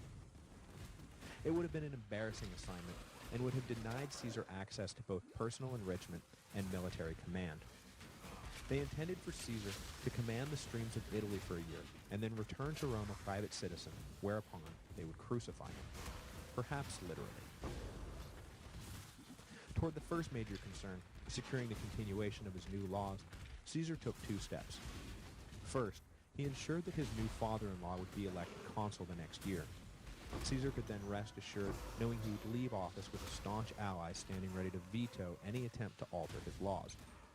Second, and I really love this bit, he introduced a curse clause into the oath of the consulship. Upon taking office, incoming consuls would have to swear not to undo Caesar's work, because if they did, they would, well, be cursed. This was a very big deal to the superstitious Romans, and though I doubt it would work today, I would love to see stuff like this get written into bills and oaths of office today. By the way, you can't mess with my highway works project, because if you do, the gods will flood your district. That kind of thing. It may not work, but it sure would make the process a whole lot more fun. Towards the second major concern, protecting himself from prosecution, Caesar held true to form and simply ignored the Senate and their plans for him to serve a meaningless proconsulship. With the help of sympathetic, bribed, tribunes, and the tacit support of his fellow triumvirs, Caesar conspired to have the People's Assembly assign him a lucrative post that would keep him out of the clutches of his enemies and, most importantly for his wider ambitions, offer him the chance at some good old-fashioned military conquest. Greetings. Today, everyone knows Caesar primarily as the great general he proved to be. But at this point in his career, as you may have noticed over the last two episodes, Caesar was known primarily as a lawyer and politician who had had some military success in Spain, and as a soldier had been brave, but nothing to write home about. He craved the opportunity to leave civilian life behind and throw himself into a great campaign on behalf of Rome. The question, then, was where best to geographically position himself in the empire to maximize the possibility of becoming engaged in military action. His choices were limited to the east, where he could possibly expand on Pompey's acquisitions, North Africa, where Egypt still stood ripe for the plucking, and the Gallic provinces in the north. North Africa was out because Egypt secured its continued independence by way of massive bribes, and they made sure Caesar's pockets were as lined as everyone else's. The Far East was out, as any future expansion would come at the expense of the Parthians. And as great as a commander as Caesar believed himself to be, there was not much upside in picking a fight with the heirs of the Persian Empire in the middle of the desert. Just ask Crassus. That left the Gallic provinces. Specifically, Caesar had his eye on Cisalpine Gaul, or, literally, Gaul on this side of the Alps. The region north of the Po Valley stood in perfect strategic position. To the northwest stood European Gaul, or, as the Romans sometimes called it, the land of the long-haired Gaul. To the north lay the warlike Germanic tribes, who were always stirring up trouble. And to the northeast lay the unconquered lands on the far side of the Danube River. Plus, by securing the proconsulship of Cisalpine Gaul, Caesar would control the legions closest to Rome itself, allowing him to keep an eye on his enemies in the Senate. When everything shook out, the People's Assembly granted Caesar the proconsulship of Cisalpine Gaul for a period of 5 years. The Senate was furious, but the Assembly's decree went through before they could stop it. Almost as an afterthought, but of monumental importance to Roman and world history, the People's Assembly also granted Caesar the province of Transalpine Gaul, or Gaul on the far side of the Alps. Thus situated, all he needed was an excuse. Almost as if on cue, Caesar got his excuse. The delicate balance of power between the Gallic and Germanic tribes began to break down, and a tribe of Gauls living alongside Lake Geneva decided that they had had enough of marauding Germans. They would pack up their entire civilization and move down out of the mountains. They planned on moving into Roman territory, which may be a problem for them, but surely the Roman governor, what's his name, Kaiser, would be a reasonable man. Surely he won't build a giant wall blocking our migration. Next week, Caesar will build a giant wall blocking the migration of the Helvetii, which would prove to be the opening chapter of some of the most famous campaigns in history, collectively called the Gallic Wars.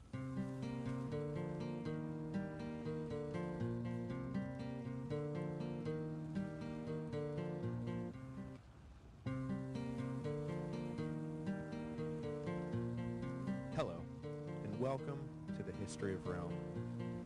Episode 41A, the Gallic Wars. At the end of last week, Caesar had succeeded in immunizing himself from prosecution by securing a proconsulship in Cisalpine Gaul for a period of 5 years. Over the course of his career, he had ignored tradition, law, morality, and good taste, and his enemies in the Senate were salivating at the opportunity to see him in court. Caesar was guilty as sin of the charges that would be brought against him as soon as he left public office, so for the sake of his career, and possibly his life, it was imperative that he never return to Rome as a private citizen.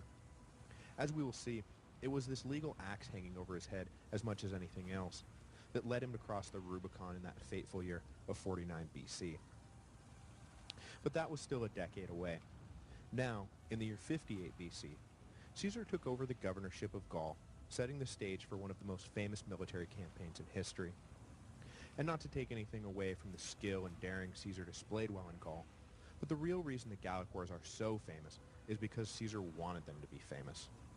The thing that really shines through, more than his tactical ability, or engineering accomplishments, or strategic vision, was his brilliant flair for propaganda. Caesar was the unparalleled master of self-promotion.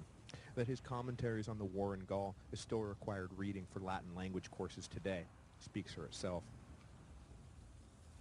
At the time Caesar took control of Cis and Transalpine Gaul, the land north of the Mediterranean basin was, from the Roman perspective, an uncivilized land populated by barbaric tribes. But civilized is a relative term, and though to Roman eyes the Gauls were, quote, uncivilized, this does not mean that they were mindless brutes. True, there was no centralized government, and the basic political unit was still the tribe. But there were towns, craftsmen, religion, money, ornamentation, literacy, and political intrigue. I think the proper analogy here is the European arrival in the New World. The native Indians were dismissed as primitive by the civilized Europeans, but I think anyone who takes even a cursory glance at the workings of, say, the Iroquois Confederacy would be hard-pressed to argue that there was not a sophisticated civilization at work prior to the arrival of Western settlers. The same is true of the Gauls. To the average clean-shaven Roman, the long-haired Gaul must have seemed like something out of a primordial nightmare, but I think that there was a lot less separating them than either side would have cared to admit. Independent Gaul encompassed what is today France, Belgium, the Netherlands, and parts of Switzerland. The Romans controlled the southernmost territory in the Mediterranean basin, but since their days of initial expansion during the Punic Wars, they had shown little interest in moving north and seemed content to simply control the land route to the rich province of Hispania. In the east, Gaul was understood to end at the Rhine River, across which lay Germania. The relationship between the Gauls, the Germans, and who's doing what on whose side of the Rhine will be of great importance not only to the unfolding Gallic Wars, but for the rest of Roman history, as the Rhine River will eventually stand as the official border of the Roman Empire. In 58 BC, the Helvetii, a Celtic tribe who lived around Lake Geneva, grew tired of dealing with the encroaching German tribes. They decided to pack up their entire civilization and move out of the mountains, intent on resettling in lowland Gaul. According to Master of Propaganda Caesar, the Helvetii numbered somewhere north of 350,000, with roughly 100,000 of those being able-bodied men. Their total number was probably more like 100 to 150,000, with 30 to 50,000 being able-bodied men. Not quite the vast horde Caesar makes them out to be, but still large enough to be a terrible menace to the tribes they would transplant when they arrived to build their new home. They moved down through a valley until they arrived at the border of Transalpine Gaul, which they hoped to pass through so as to avoid moving through Free Gaul, which was full of tribes who had no interest in the Helvetii migrating into their lands. At this point, they sent envoys to meet Caesar and request safe passage through Roman territory. Caesar agreed to consider the request and asked for the envoys to return at a later specified date to receive an answer. But Caesar had no intention of letting the Helvetii pass and was simply stalling for time while he gathered his legions and built a huge fortified wall from one end of the narrow valley to the other. When the Helvetan envoys returned, the giant wall they ran into spoke for itself. Caesar's answer was no. There is no doubt that from the very beginning of his governorship, Caesar was looking for any opportunity to exploit perceived belligerence as an excuse to invade Greater Gaul. The Helvetan migration was simply the first opportunity that presented itself, and Caesar wasn't going to pass up an excuse to pick a fight. For the record, there was probably a real concern that the Helvetii's migration would do serious damage to the balance of power in the region, and as governor of the neighboring province, Caesar had an interest in keeping the region stable. But you get the feeling that the Helvetii could have been looking for a place to plant a nice flower garden to brighten everyone's day, and Caesar still would have poked them in the eye with a stick. The Helvetii, though, were not looking for a place to plant a nice flower garden. They were warriors through and through, and reacted the way warriors react when someone pokes them in the eye with a stick. They attacked. But the Roman engineers had done their job with the fortifications, and the legionnaires did their job with the fighting, and the Helvetii were easily repulsed. So the migrating Celts had no choice but to head north and pass through hostile Gallic territory. Caesar quickly returned to the Italian side of the Alps, picked up 3 legions he had in reserve, and raised 2 more from the local population. When the Helvetii spilled into Gaul, Caesar would be ready in case the call for aid arrived. Right on cue, an allied tribe ransacked by the incoming Helvetii sent a mission to beg the Romans for aid. They found Caesar more than willing to help his poor beleaguered allies drive off the nasty Helvetii. Were the allied tribes asking for his legions to march into their territory? Yes, the missions replied. Intervention formally requested. Caesar had his legal cover. The Roman invasion of Gaul had begun. Caesar caught up with the Helvetii as they crossed what is today the Saône River, near the border between Switzerland and France. He waited while 3/4 of the Celts were across the river, and then, with only 25% left on the east bank, charged in and attacked, annihilating the far smaller group while their comrades watched on from the far bank.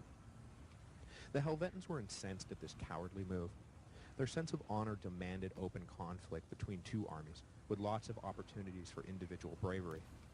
They did not understand an enemy that would intentionally launch a surprise attack against a much weaker force. They drew the conclusion that the Romans were afraid of facing the full Helvetic army. They should have drawn the conclusion that Caesar didn't care a whit about Celtic honor. He was just going to systematically destroy them. With the bulk of the Helvetans, though, now loose in Greater Gaul, Caesar knew he would not be able to simply pick around the edges for long. He followed the Helvetii into modern France, but in doing so, made a strategic decision that would come back to haunt him. In order to stay mobile during the invasion, Caesar decided to forego establishing a secure supply line back to Roman territory. Instead, he intended to live off the land, and off the supplies he demanded from his Gallic allies. This was a risky decision that very nearly ended the invasion before it really began. See, not all the Gallic tribes, not even the tribes technically allied with Rome, were super excited about a Roman army rampaging around their territory. Not only was it dangerous in the immediate sense that the legions would eat them out of house and home, but it was dangerous in the longer-term sense that Rome might get comfortable with the idea that free Gaul lived to serve them. So Caesar's requests for supplies got lost in the mail, or were mistranslated, or couldn't be met because we've had a bad harvest. We'll get you what we can on Thursday. Oh, no, we mean next Thursday. It didn't take long for Caesar to realize he was being jerked around, and that he was now deep in enemy territory without anything to eat. So he abandoned his pursuit of the Helvetii and made for Biberacte, a fortified allied town in modern Burgundy. The Helvetii got wind of the Roman plight and turned around, the hunted now becoming the hunter. The Romans barely won the race to Biberacte, with the Helvetii cavalry harassing their rear as they approached the town. There turned out to be no time to actually even enter the fort, as the Helvetii smelled blood in the water and pressed an immediate attack. Both sides secured their baggage trains, and on the 20th of June, launched themselves at each other. A full day's fighting, with the outcome forever in doubt, finally gave way to night, as the Romans slowly, methodically, gained the upper hand. The Helvetii, and the Gauls, Celts, and Germans generally, knew of no other way to fight than charge en masse and engage in one-on-one fighting. How else could a warrior distinguish himself and earn the kind of glory so prized by his tribesmen? The Romans, on the other hand, fought in their maniple units, never breaking ranks, and working with ruthless, mechanical efficiency. It was infuriating to the tribes, and a major source of their contempt that they felt towards the Romans. But at the end of a long day, when the Helvetii were exhausted, the legions kept pressing forward. Finally, they broke through and captured the Celtic baggage train. And when you have uprooted your entire civilization and packed it all into a baggage train, the capture of said train means that you have lost everything. The remains of the Helvetii, the women and children, the injured fighters, fled the field. Caesar's legions were so exhausted and had so many dead to bury that they were unable to take up pursuit for 3 days. But Caesar sent riders out to all the local tribes, threatening dire consequences for anyone who helped the Helvetii fugitives. When they were recovered, the legions set off after the survivors, quickly catching up with what was left of the great Celtic tribe. Those who had survived fell on their knees and begged for clemency. Caesar spared their lives, ordering them to return to Lake Geneva, where they were to remain, serving as a buffer between Roman territory and the forever encroaching Germanic tribes. With no recourse, the Helvetii agreed. Caesar's first major test as a general was a complete success. But he did not have long to bask in the glow of victory, because, speaking of encroaching German tribes, a German tribe was pouring across the Rhine, threatening to overrun the entire country.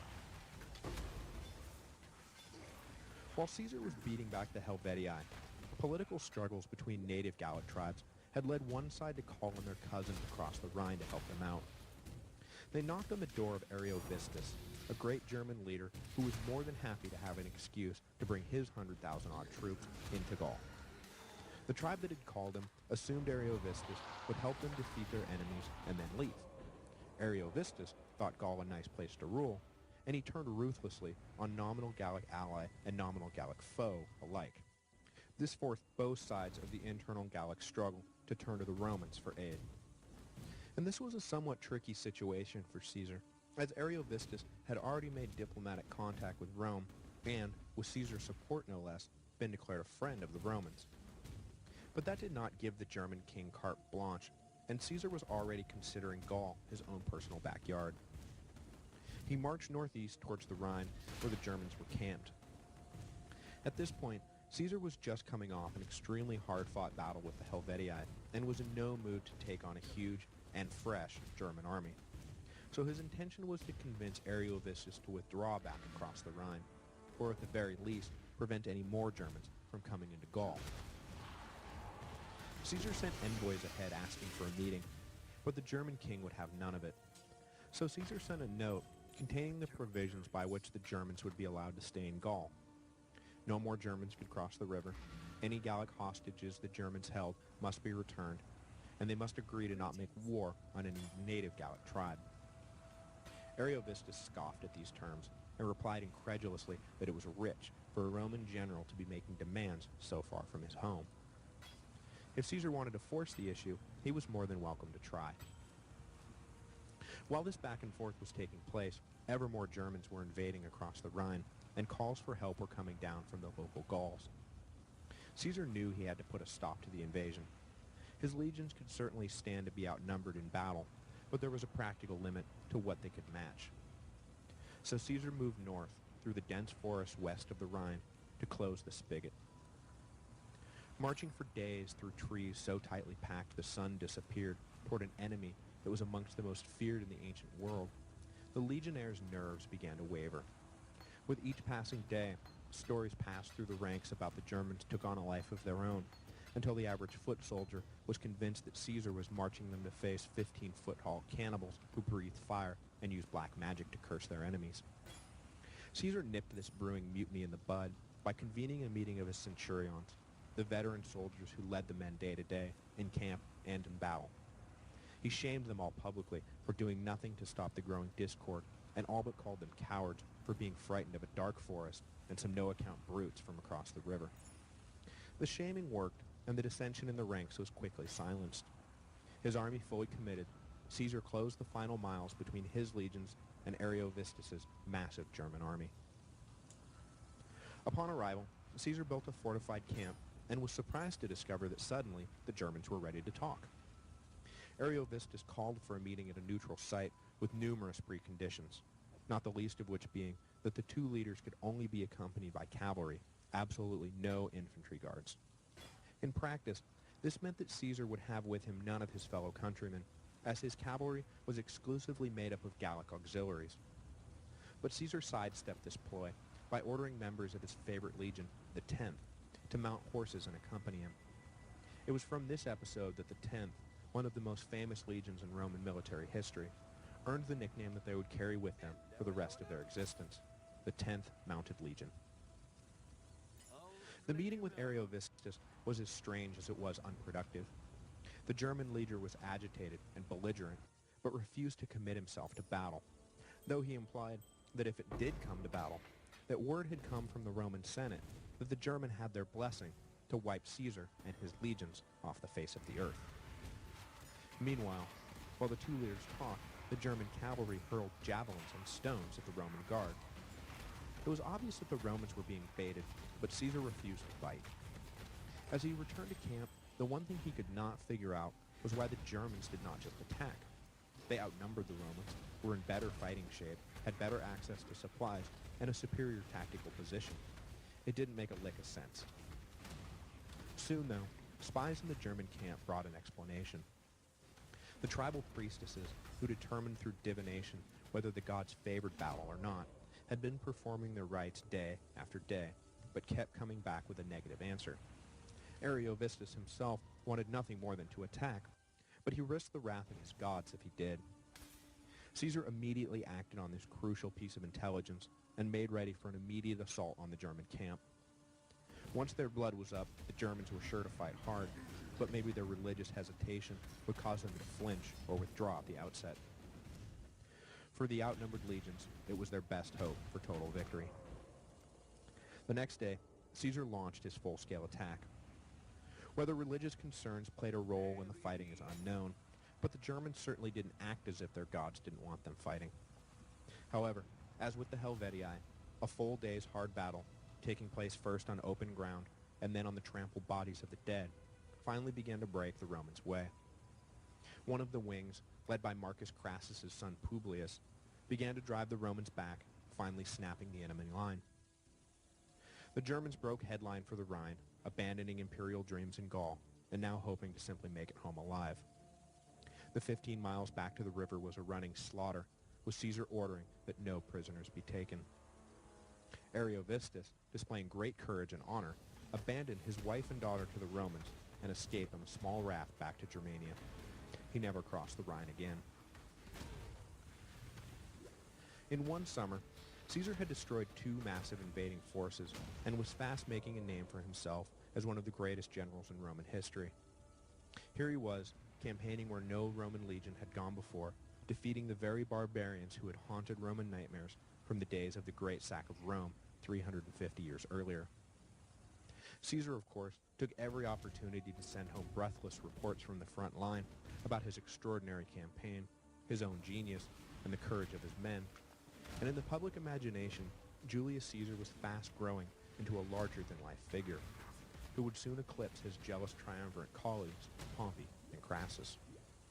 For about a nanosecond, native Gauls held Caesar in the same esteem his fellow Romans did. He had prevented first the marauding Helvetii, and then the fearsome Germans from ransacking their homeland. Think if Caesar had failed, why, they could have been made mere vassals of some invading foreign power. They celebrated Caesar, and then wished him a safe trip back to Roman territory. Thanks for all your help. Maybe we'll call you sometime. But Caesar wasn't going back to Rome, and his army wasn't going anywhere. He ordered the legions to build winter quarters and then settled in to await the spring. The Gauls quickly realized that Caesar and the Romans were here to stay. Greetings. Next week, Caesar will use a savvy strategy of divide and conquer to slowly assert Roman dominance over all of Gaul. Along the way, he would become the first Roman general to cross the Rhine River and campaign in Germania, as well as the first Roman to lead an expedition to the mythical island of Britannia. Though the Gauls would eventually organize a resistance and very nearly expel the Romans from their country, Caesar would not be denied his prize, and in a few short years, what had forever been a wild land of fearsome barbarians would become just another province in the mighty Roman Empire.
Empire.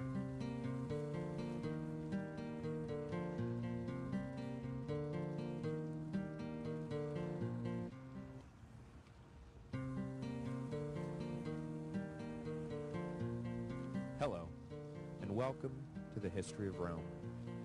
Episode 41b, The Gallic Wars. Caesar's first year in Gaul had been a great success for both the Romans and the local tribes. Two invading hordes, first the Helvetii and then the Germans, had been repulsed by the legions. Caesar was making a name for himself as a superb commander, and the balance of power among the Gallic tribes had not been upset. So as the winter of 58 BC neared, everyone was happy. But Caesar was not in Gaul simply to act as a bodyguard for independent tribes. He was in Gaul to conquer Gaul. To this end, he did not withdraw back to his provinces on the Italian side of the Alps as the Gauls assumed he would. Instead, he ordered his troops to build winter camps and dig in. These wooden forts dotting the countryside were a visible symbol of Caesar's true intentions. Suddenly, not everyone was so happy. But Caesar was a savvy general, and nothing if not a master politician. He knew that the jig was up, that there was no use pretending Rome was not in Gaul to stay, at least not when he met with the leaders of the Gallic tribes in private. Some tribes swore instantly to resist Roman domination, but others were persuaded that conquest was inevitable, and the only question was who would enjoy what privileges in the new Roman order. Caesar played rivals against each other, promising to settle ancient scores for one side or the other in exchange for support, intelligence, or troops. What Caesar managed to achieve in the tent prevented the Gauls from ever truly uniting in the field. When the spring of 57 BC came around, the Roman occupation was immediately challenged in the north by a confederation of Belgic tribes. The territory of Belgae, as you could probably guess, covers roughly modern Belgium, and was then about as far as you could get from Roman civilization. The tribes in southern Gaul were long accustomed to dealing with the Romans, but Italian traders rarely made their way this far north. So it is no great surprise that this would become the epicenter of initial resistance. But Caesar had been able to convince at least one of the Belgic tribes that support for Rome was in their best interest. When this tribe came under attack for their foreign allegiance, Caesar was quick to intervene, hoping to prove that friendship with Rome was not just a one-way street. Those who helped Rome would in turn be helped by Rome. Also, it was a lovely excuse to conquer Belgium. That Caesar had a Belgic ally was the good news. That he only had one Belgic ally was the bad news. He marched the legions north to support his new ally and prevent the Belgae from coalescing into a single force. But he arrived too late and saw to his dismay that a huge army was gathered. Skirmishes broke out, and a brief, bloody battle was fought to prevent a portion of the Belgae from circling around behind the Romans. Caesar, outnumbered deep in enemy territory, had to think fast. Doubtful that he would be able to win a fight in the open, Caesar called for a play that had proved so effective at the end of the Third Samnite War. He ordered squads to fan out across the countryside and sack every settlement they came across. With all their warriors massed in one place, the civilian Belgae were helpless, and soon the whole territory was in flames. With little internal cohesion except a hatred of the Romans to bind them, the Belgic army quickly evaporated as tribes returned home to protect their property. Caesar was now free to march from tribe to tribe and pick them off one by one. Sometimes the locals resisted and were destroyed, but more often than not, they saw the handwriting on the wall and surrendered. One tribe in particular, though, the Nervii, neither surrendered nor were pushovers in the field.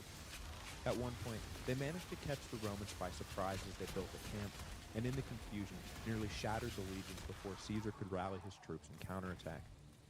But aside from this one near disaster, the conquest of the Belgae went off without a hitch, and Caesar entered the winter of 57 BC with nearly the whole of Gaul already under his thumb.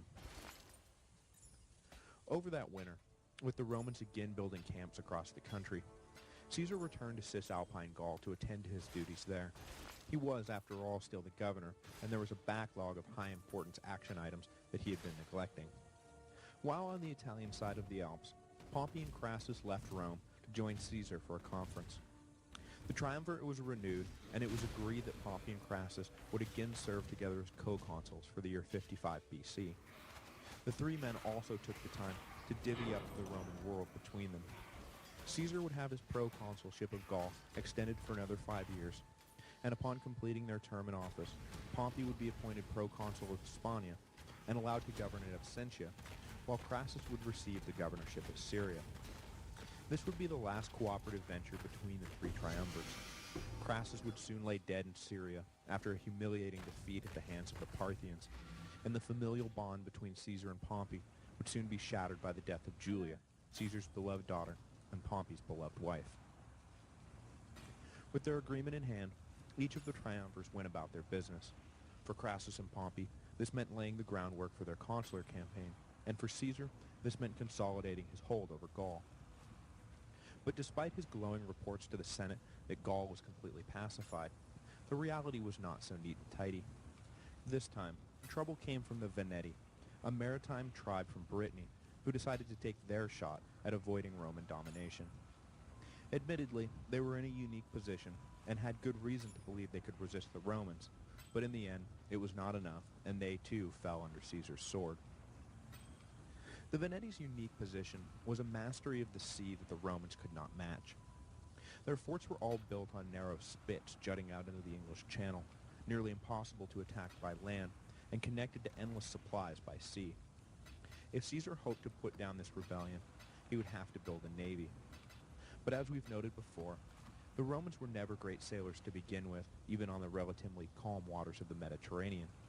The choppy chaos of the English Channel would prove to be one of the most implacable foes Caesar would ever face, and on more than one occasion it threatened to end not just his campaign, but his life.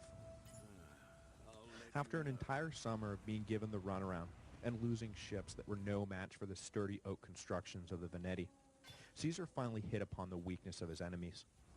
The Veneti ships lacked oars, Greetings. relying exclusively on sails for maneuverability. Near the end of the year, Caesar sent the whole of his navy, some 200 ships, to attack the main Veneti stronghold. The Veneti were unable to resist the opportunity to crush the Romans once and for all, and sailed out en masse to greet them.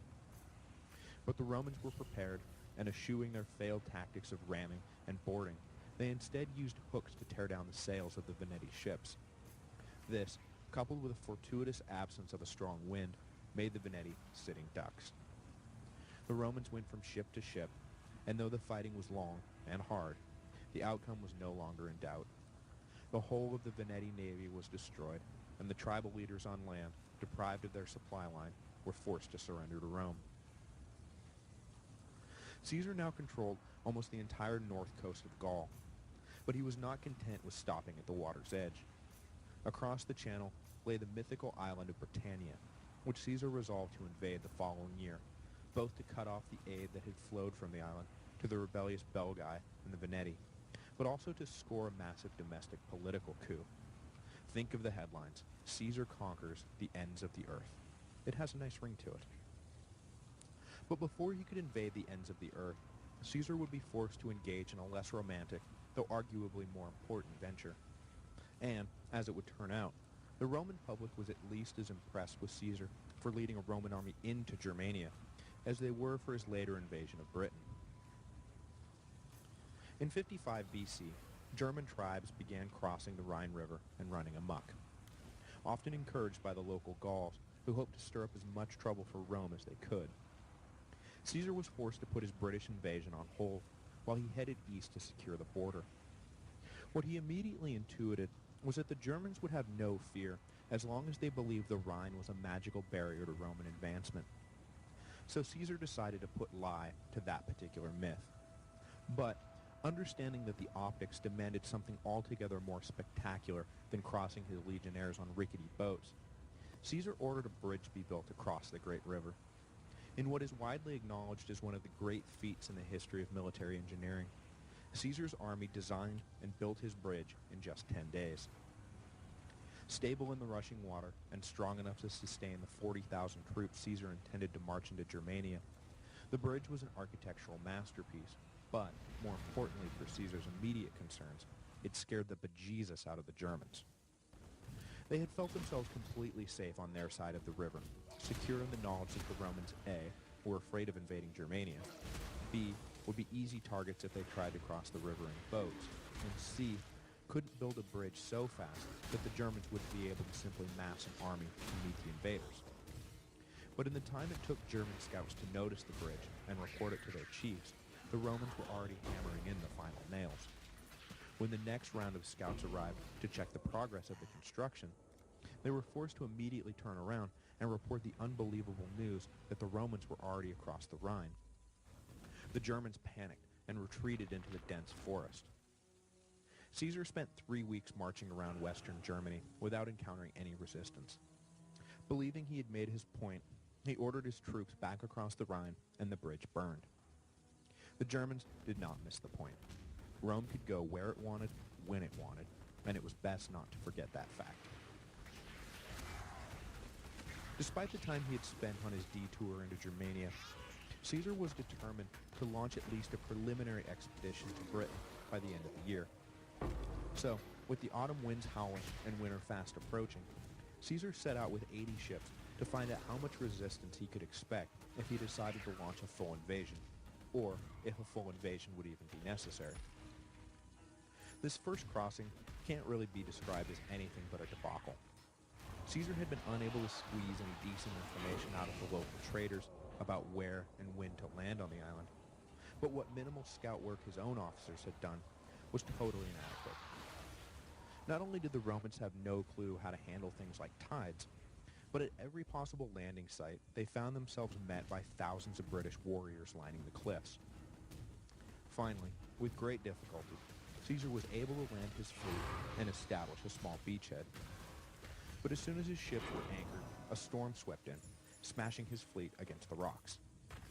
The beleaguered Caesar made contact with the local tribes and tried to put on a brave face, but it was obvious to anyone with eyes that the Romans posed no threat whatsoever.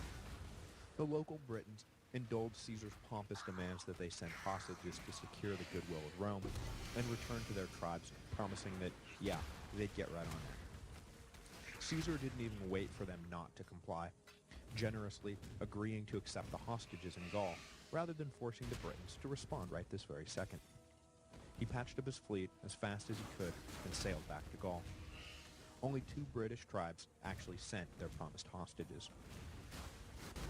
The next spring, though, Caesar launched a far better planned invasion. The Romans never did get a handle on the tricky tides of the North Atlantic, but they were able to land without as much difficulty and establish a proper base. This time, Caesar arrived not with 80 ships, but 800 ships. The southern Britons were forced to take this threat a little more seriously, but they still proved to be a hard bunch to get a handle on. They all willingly agreed to submit to Rome, but took every opportunity to undermine the Roman presence and showed little stomach for the kind of real, actual submission the Romans were used to. The Britons seemed to be treating the Romans as little more than a temporary nuisance, shining on the invaders until they lost interest and went home. Caesar pressed inland and met with fiercer resistance, but primarily in the form of guerrilla attacks rather than open battle. Eventually, Caesar learned who was directing the resistance and put their stronghold to siege. Failing to land a counterpunch on the Roman camp and draw Caesar away, the resistance ended and the besieged tribe agreed to recognize a king of Caesar's choosing. Anxious to get back to Gaul, Caesar left the islands in the hands of local allies. It would be another 100 years before Rome returned to fully incorporate Britannia as a province. The expedition had resulted in little material gain, but in terms of publicity, the invasion was a huge success for Caesar personally. There was nothing, it seemed, that the charismatic general could not do. Caesar returned to Gaul and settled in for a long winter. His heart was heavy with grief, and his mind was racked by dread at news he had received while he was in Britain. His daughter Julia had died in childbirth. Greetings. The death of his only child affected the passionate Caesar mightily, but he further struggled with the implications this had on his alliance with Pompey. With Crassus in Syria, Pompey stood alone as the dominant triumvir in Rome, and now had nothing to bind his interest to Caesar's. But the sullen general did not have long to dwell on his grief or his political future. In northeast Gaul, a full legion was tricked out of their winter quarters by supposedly friendly locals, lured into a trap, and slaughtered to a man. But this was not news that Caesar would learn until after he got word that another camp was under siege by the same group, whose ranks now swelled with warriors from all over the country who wanted nothing more than to kill Romans. The besieged camp was led by one of Caesar's ablest commanders, Quintus Cicero, brother of the great orator. Quintus had not fallen for the ruse that had lured out the slaughtered legion from their camp, and despite the satisfaction of seeing through the trick, he was now surrounded by a rebel Gallic army and unable to get word through the line that he was under attack. Finally, a slave agreed to slip through and make contact with Caesar in exchange for his freedom. Once alerted, Caesar immediately charged out into the winter snow to relieve the besieged legion and arrived just in time. The sight of Caesar's army scattered the rebels, and Cicero's legion was saved. Nearly every soldier trapped inside the liberated camp had been wounded in some fashion or another, and Caesar praised them all to the hilt, handing out awards and honors left and right. It was not lost on these men, nor on the men who had done the liberating, that Caesar seemed to genuinely care about the average soldiers under his command. Throughout the campaign, Caesar famously referred to his men not as soldier, but as comrade.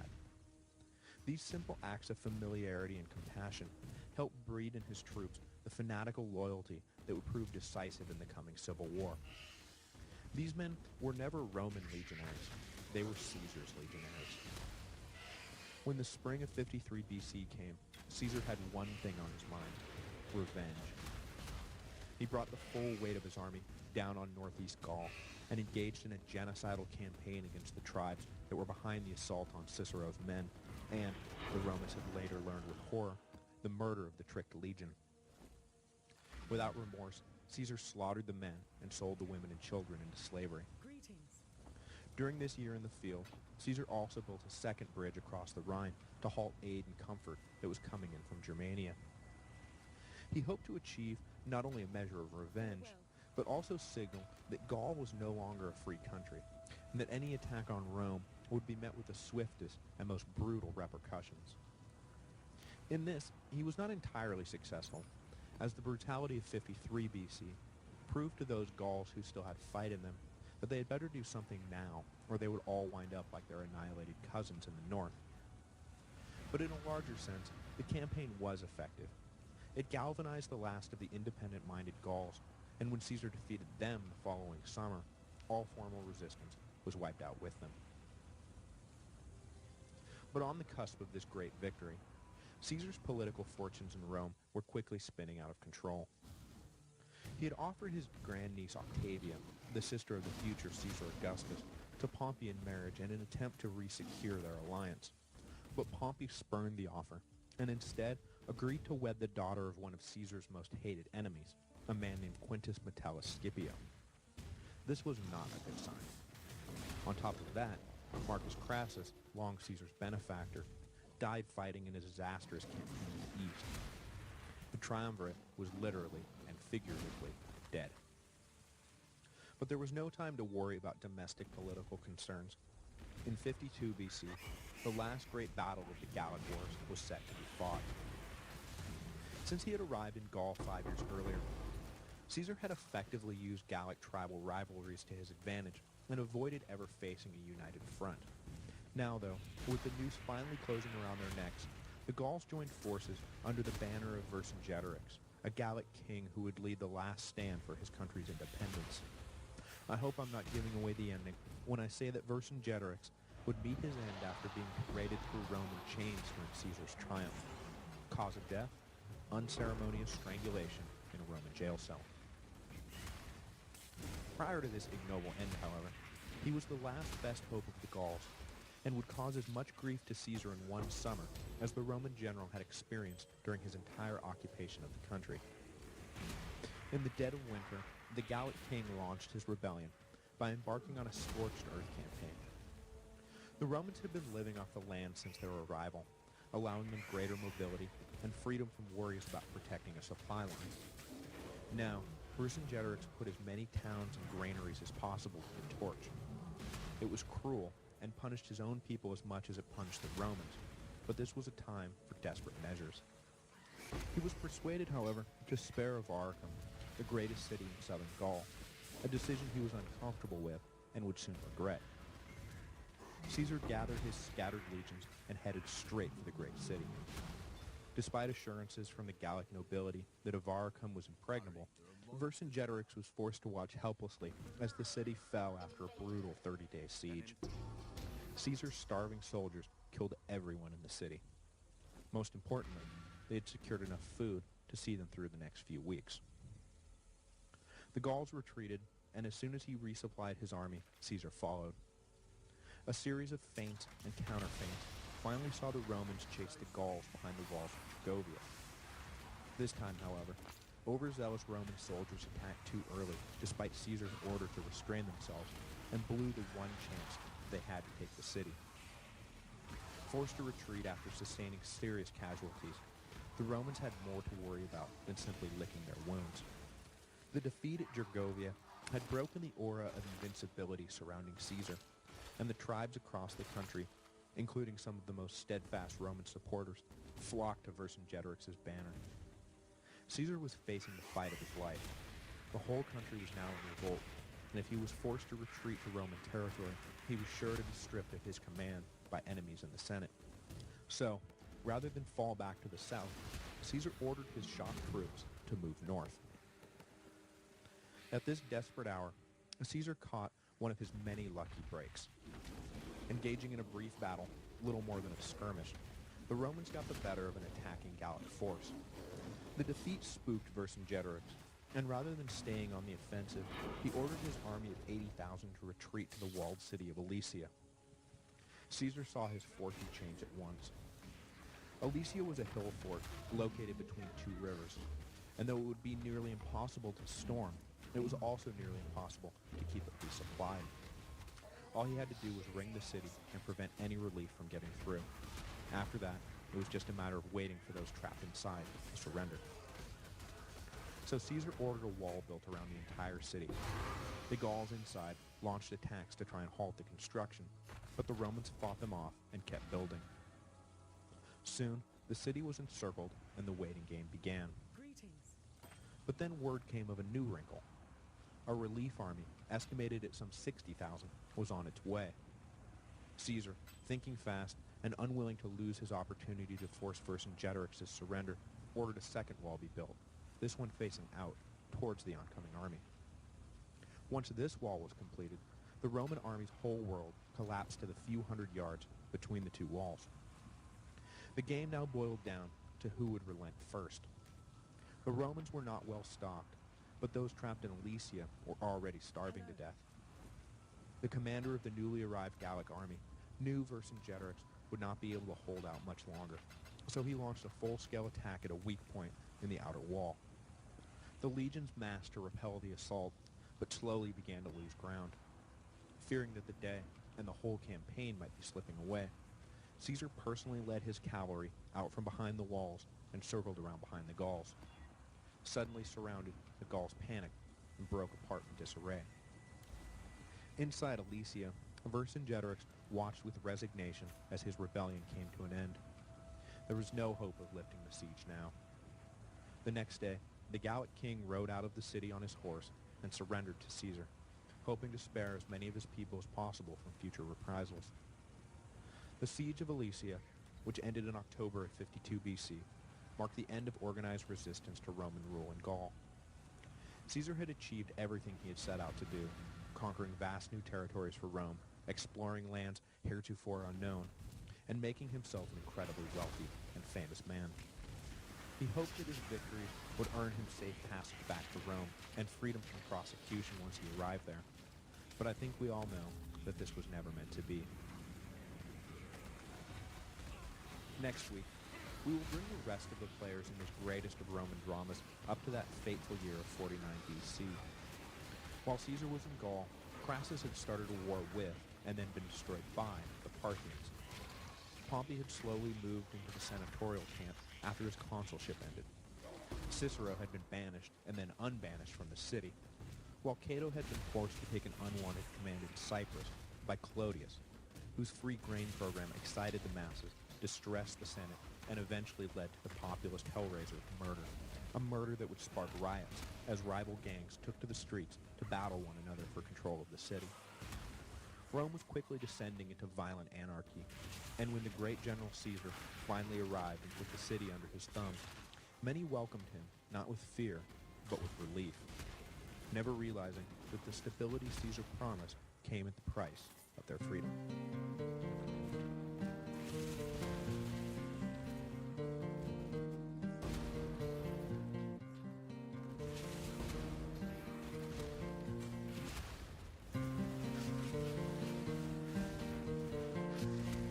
Hello, and welcome to the History of Rome. Episode 42, Meanwhile, Back in Rome. After completing his conquest of Gaul, Julius Caesar entered into a sort of holding pattern. The Senate refused to let him return to Rome until he disbanded his army, but Caesar refused to return unless he was allowed to keep his army. It was a critical moment, not just for Caesar, but for the fate of the whole Roman world. We all know what happened, or we will shortly. But before we get into that tense showdown, I want to wind the clock back a few years.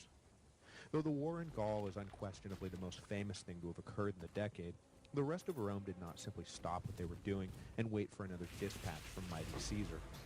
Indeed, it would be difficult to understand why Caesar felt he was forced to cross the Rubicon without understanding what had happened in his absence. It was a decade that saw the death of Crassus after one of Rome's greatest military defeats, the breaking of the Triumvirate, and increasing civil unrest in the city as both the populist tribunes and the conservative Senate grew more inflexible and radicalized. Rome and Caesar were on a collision course that would destroy the 500-year-old republic. You may recall that near the end of his consulship in 59 BC, Caesar sponsored the adoption of a one Mr. Clodius Pulcher by a plebeian, allowing the flamboyant demagogue to abandon his patrician status and run for tribune. This was in retaliation for the sharp attacks Cicero had publicly leveled against Caesar, as Clodius was one of the great orator's most bitter enemies. The whole adoption was completely illegal for a laundry list of reasons, but you may have noticed that the rule of law did not count for much in Rome these days. Once Clodius was in a position of authority, the deal was that he would go after Cicero full bore and make him realize that messing with Caesar was very bad for his health. But, of course, once he was off his leash, there was little stopping Clodius from making everyone realize that messing with Clodius was bad for everyone's health.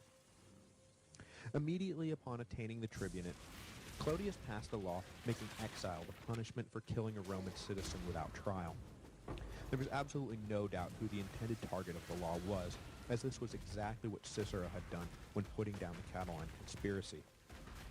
Once the law was passed, Clodius and the growing gang of thugs whom he surrounded himself with drummed up popular support for the banishment of Cicero from Rome. At first, Cicero could scarcely believe that the gambit would work and turned to his friends in the Senate for support, and specifically to Pompey, to put a stop to the craziness. But the word had gone out that the Triumvirate supported Clodius's vendetta against Cicero.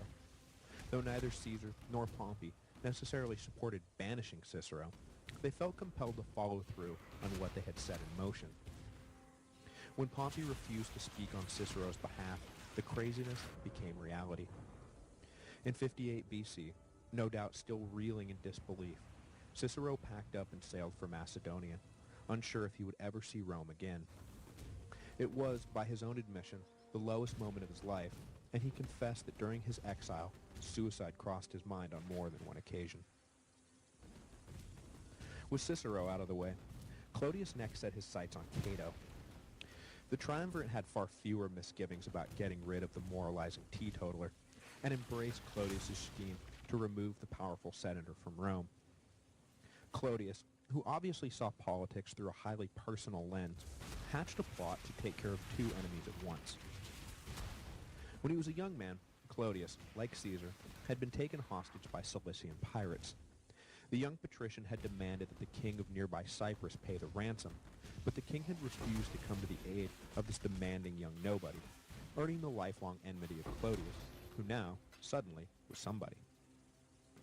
So now, after years of nursing a grudge, Clodius had his revenge. He passed a law stripping Cyprus of its client kingdom status and annexing it officially into the empire. He then nominated Cato as the perfect candidate to govern the new territory, what with his well-known administrative skills and reputation for honesty, etc., etc. Cato was flummoxed. He couldn't say no to the appointment, but did not want to leave the city at this critical hour. It was clear that Rome was being taken over by lawless thugs who would destroy all that was good and pure about Rome if they were not checked. But like Cicero before him, he could find no one who would help him avoid this de facto banishment. So Cato left Rome, the king of Cyprus was deposed, and Clodius patted himself on the back. This was almost too easy. For his next trick, Clodius introduced Rome to something that, at the time, was highly controversial, hence the need to get rid of Cato and Cicero, but would soon become an undislodgeable cornerstone of public policy, the free grain dole. The overpopulation and underemployment in the city was a source of constant worry and tension for middle and upper-class Romans. With more than 1 million people now crammed on top of one another, everyone was aware that if these people were not fed, the richest, most powerful city of the ancient world would likely be consumed by its own hungry citizens. To this end, it had been policy since the days of the Gracchi to sell grain at a heavily subsidized price, but Clodius decided to take it one step further. He pointed out to the teeming masses that they all lived in, well, the richest, most powerful city in the world, and it was a gross injustice that the nobles lived such splendid lives, enjoying all the luxuries that empire afforded, while they lived in such squalor, barely able to feed themselves. Veterans who had fought to win the empire that now sustained the rich deserved better. Farmers who had been displaced by slaves so the rich could make more money deserved better. Urban citizens who had seen their standard of living deteriorate because of the influx into the city of the former two groups deserved better. They all deserved better. The mobs were eager to buy what Clodius was selling, because Clodius wasn't planning to sell them anything. He was planning to give them stuff for free. And nothing says popular like free stuff. So Clodius was able to push through his free grain allotments, which ultimately served some 200,000 poor citizens of Rome. Augustus would consider repealing the grain dole during his reign, but ultimately decided against it. Once given, it is hard to take away, and it simply wasn't worth the price of feeding the masses to risk revolution. Free grain was here to stay. But despite his efforts to neutralize his enemies, Clodius was not operating in a political vacuum. In 57 BC, after just a single year in exile, good thing he didn't kill himself, a movement began to have Cicero recalled to Rome. The faction was led by Titus Annius Milo, a plebeian agitator who had previously worked in support of Pompey, but who now aligned himself with the conservative Senate against the triumvirate. Milo was, further, personal friends with Cicero. He was elected tribune alongside Clodius in 57 BC and made it a priority to bring his friend home. The rivalry between Clodius and Milo would define Roman street politics for the next few years. Both controlled gangs of former soldiers and gladiators who could be mobilized at a moment's notice to support this or that proposal. Violent clashes and small-scale riots became a frequent feature of Roman life, as the heads of these rival gangs fought physically where once words had been the weapon of choice. The degeneration of discourse from verbal sparring to literal sparring would be the catalyst for Pompey's elevation to a near dictatorship, which we will get to in a moment. Milo, despite Clodius's attempts to physically halt the proceedings, managed to lift the judgment on Cicero, and in the summer of 57 BC, the senator was welcomed back to Italy by an adoring crowd, much to his happy surprise. But his return to Rome was bittersweet. In his absence, Clodius had confiscated Cicero's estates, both in the country and on the Palatine Hill, and had them demolished. While Cicero returned from Greece, Milo had directed workers to begin rebuilding his friend's home, and the construction site became the scene of multiple violent clashes as Clodius sent in his thugs to disrupt the effort. Eventually, the running battles between Clodius and Milo would turn deadly, and one would wind up dead and the other exiled. But before we get to that, we need to turn to Caesar's triumvirate colleagues who, as you'll recall, were preparing themselves to be co-consuls in 55 BC. The consular elections of 56 BC, which saw Crassus and Pompey victorious, would take records amount of bribery to pull off. Opposition to the triumvirate, it seemed, was unifying and solidifying, and it was getting more and more difficult for the three men to simply assert their will. Thus, the consulship of Pompey and Crassus was centered on the question of each man's future. As agreed, they extended Caesar's proconsulship in Gaul for another 5 years, which would leave him immune to prosecution through 49 BC. This was of the utmost importance, as it would get Caesar through the mandated 10-year waiting period between consulships. Caesar believed that if he could survive until the second consulship, he could do enough in that term to insulate himself from prosecution for the rest of his life. After easing Caesar's troubled mind, they looked out for themselves. Crassus would be assigned to the governorship of Syria for a period of 5 years, and Pompey would be given Spain for the same length of time. The two men saw their eventual proconsulships from entirely different perspectives. Pompey, for his part, made sure that he would be allowed to rule his province without actually having to go there. He was getting up there in years and had already fought his way to the ends of the known world and come home triumphant. He was fast losing interest in the world of war and politics. All he wanted to do now was retire in Rome with his young bride Julia. The governorship of Spain was meant to leave him with a steady income, not to afford any opportunities for further glory. He was, after all, Pompey the Great. What more did he have left to prove? Crassus, on the other hand, though he was even older than Pompey, still dreamed of a triumph, something that would fill the gaping hole in his record. His youthful exploits at the Battle of the Colline Gate had long been forgotten, and his victory over Spartacus had come almost 20 years before. When people thought of Pompey, they thought of his great military victories. When they thought of Crassus, they thought of the fact that they had to pay him rent every month. Great monuments are built for the former, not so much the latter. So, in late 55 BC, Crassus set out for Syria to build himself a great army so he could invade Parthia, while Pompey set out for the kitchen to make himself a nice snack and take a nap. Throughout 54 BC, Crassus used his personal wealth to raise 7 legions in Syria, some 35,000 to 40,000 troops.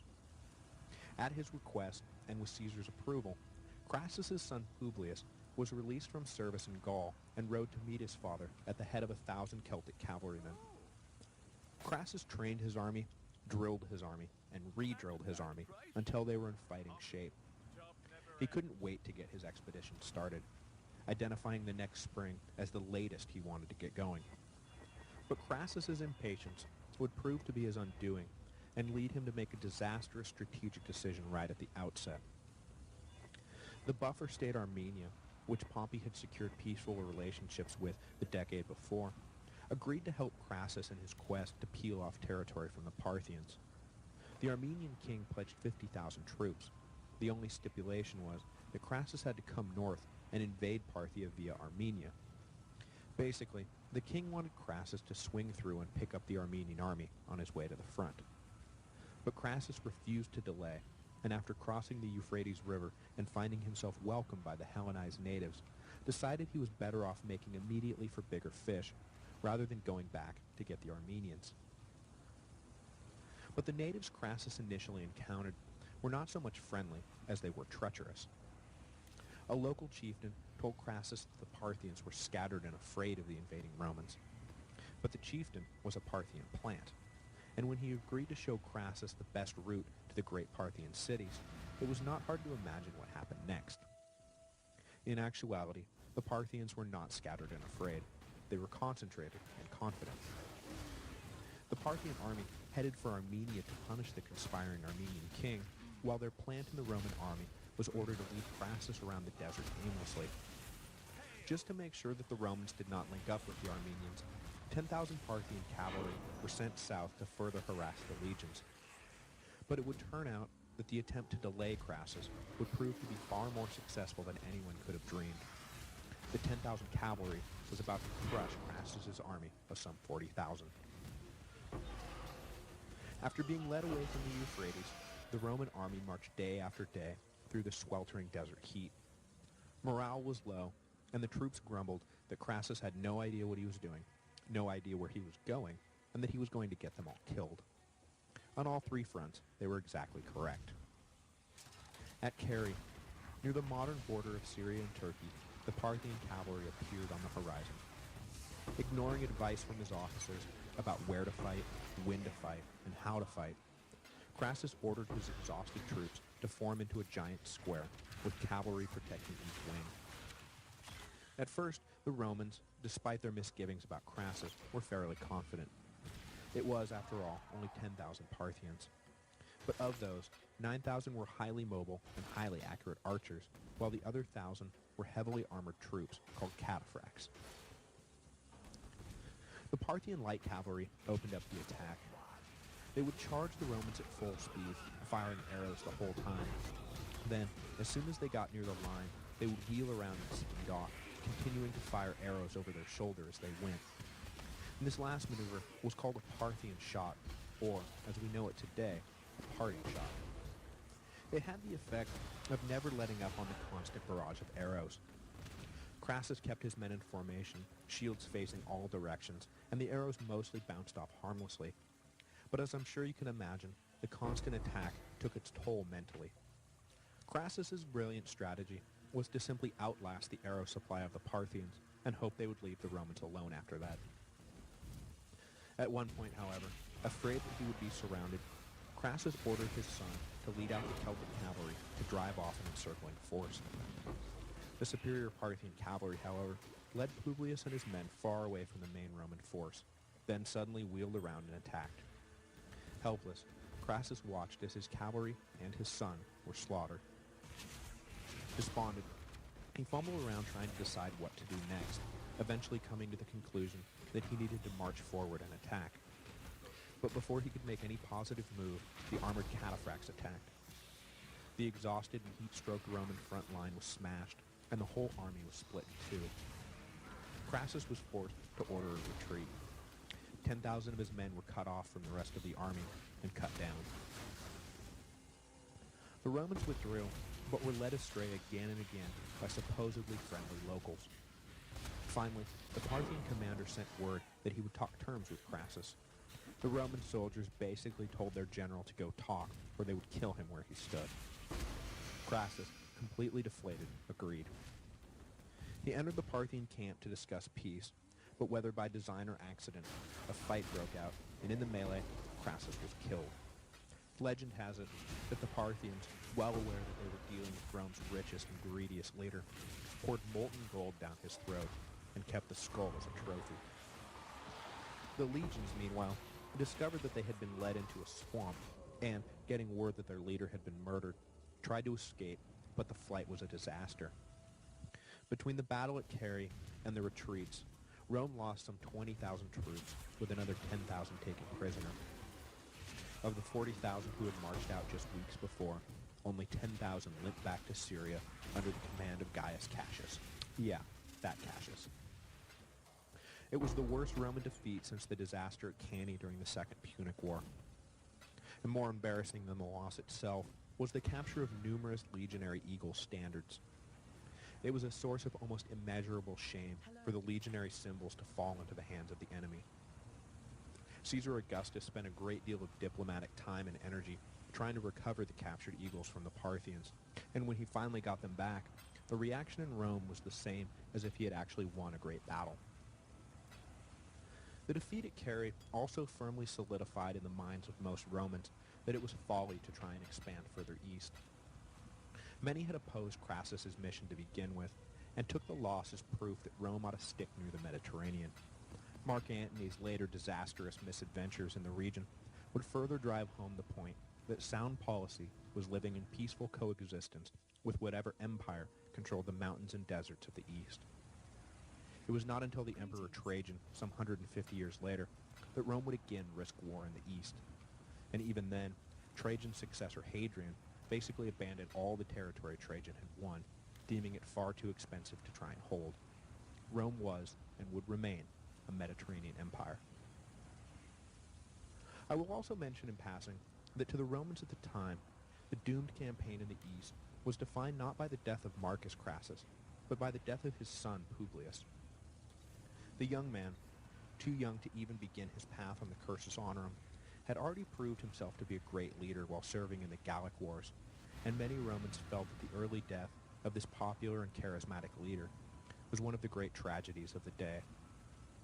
It is intriguing to wonder what role a formidable Publius Crassus would have played in the coming civil wars. But for Caesar, the death of Marcus was still by far the greater tragedy.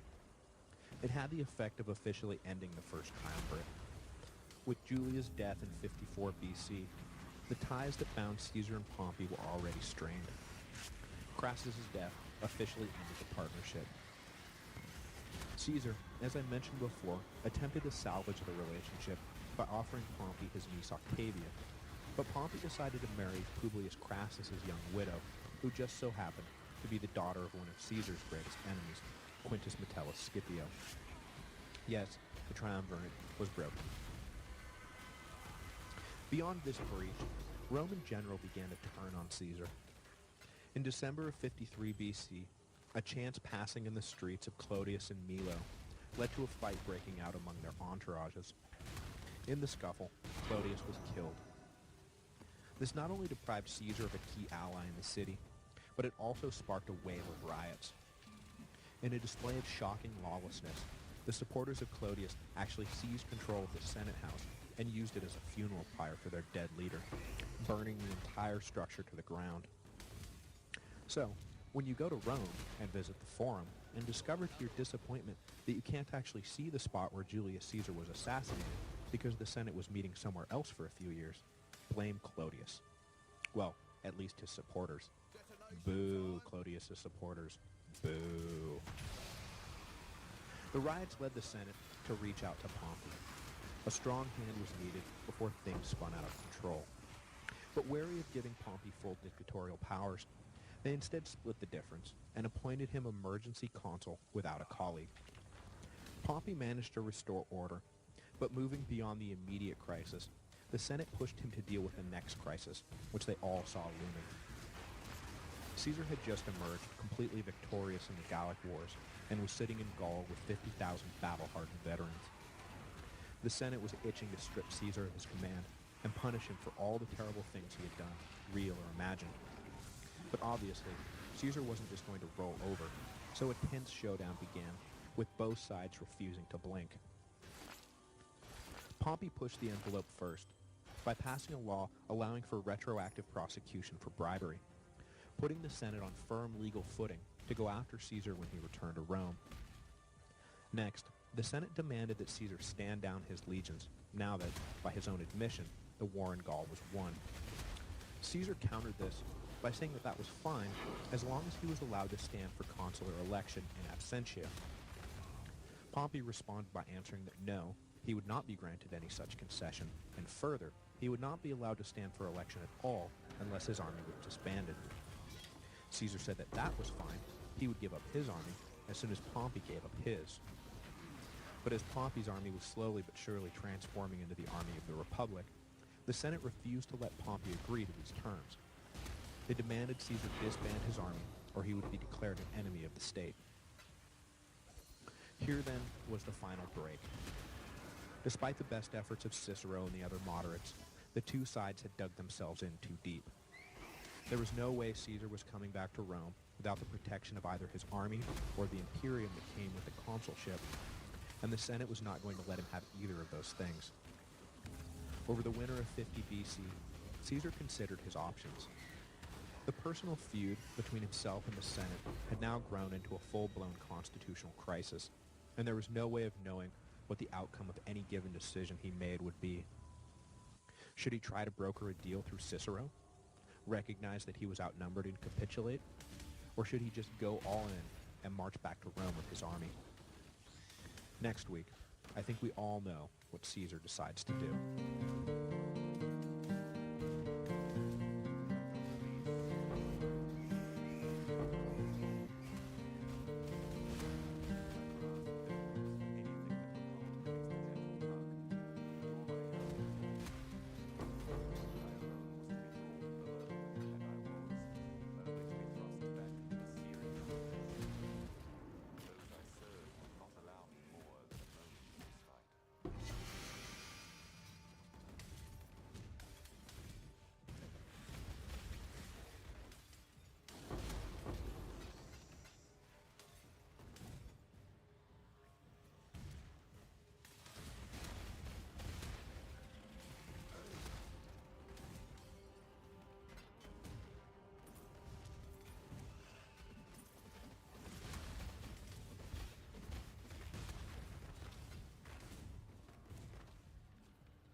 Greetings.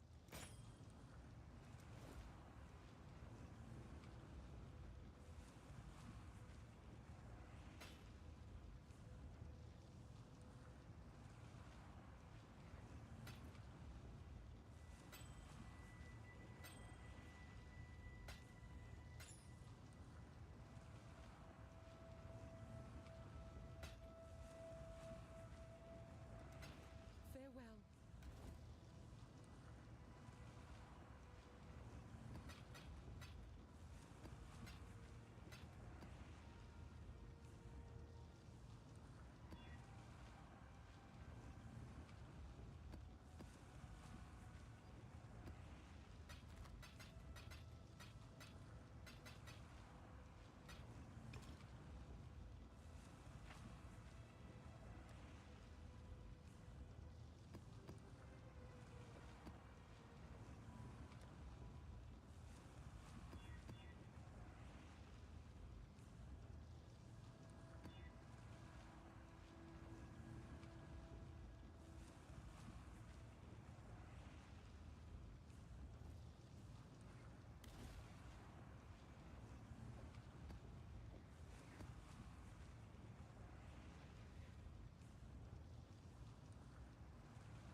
Hello, and welcome to the History of Rome.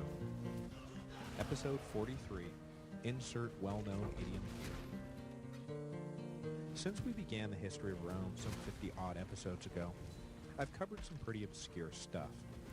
Things that have long been forgotten by all but professional scholars and a few amateur enthusiasts. Indeed, I was drawn to the idea of producing this podcast specifically to shed light on some of these oft-ignored stories. The next few episodes will be a bit different, though. This week, we are going to start dealing with things that are so famous that they have worked their way well into our collective imagination.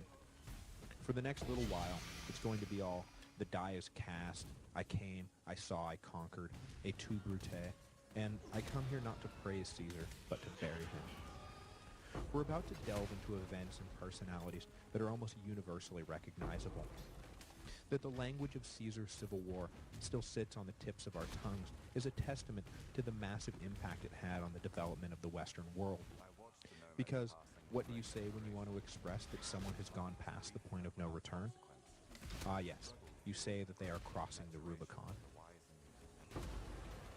As the winter of 50 BC came to a close, Caesar and the Senate had reached an impasse. Caesar refused to obey a direct order from the Senate to stand down his army, and the Senate refused to grant any of the concessions Caesar demanded in exchange for his cooperation. Both sides accused the other of upending the rule of law for the sake of private ambition. Caesar pointed out that the Senate did not technically have the authority to order him to give up his command, as his proconsulship did not legally expire for another 2 years. The Senate replied that technically, Caesar's entire career was one blatant act of criminality after another, and he ought not go around touting legal technicalities as a defense.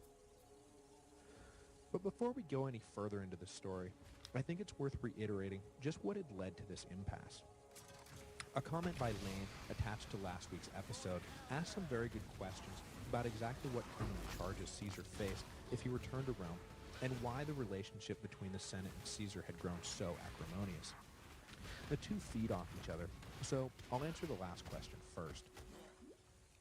In his survey of the Roman Republic called, coincidentally, The Roman Republic, Michael Crawford makes the point over and over again that after the plebs were integrated fully into the political process, an oligarchy of wealthy families on both sides of the original class divide found their interests generally aligned. From about the 350s on, and especially after the Senate came to dominate the state during the Second Punic War, there was a great deal of pressure from within this oligarchy to not sell one another out.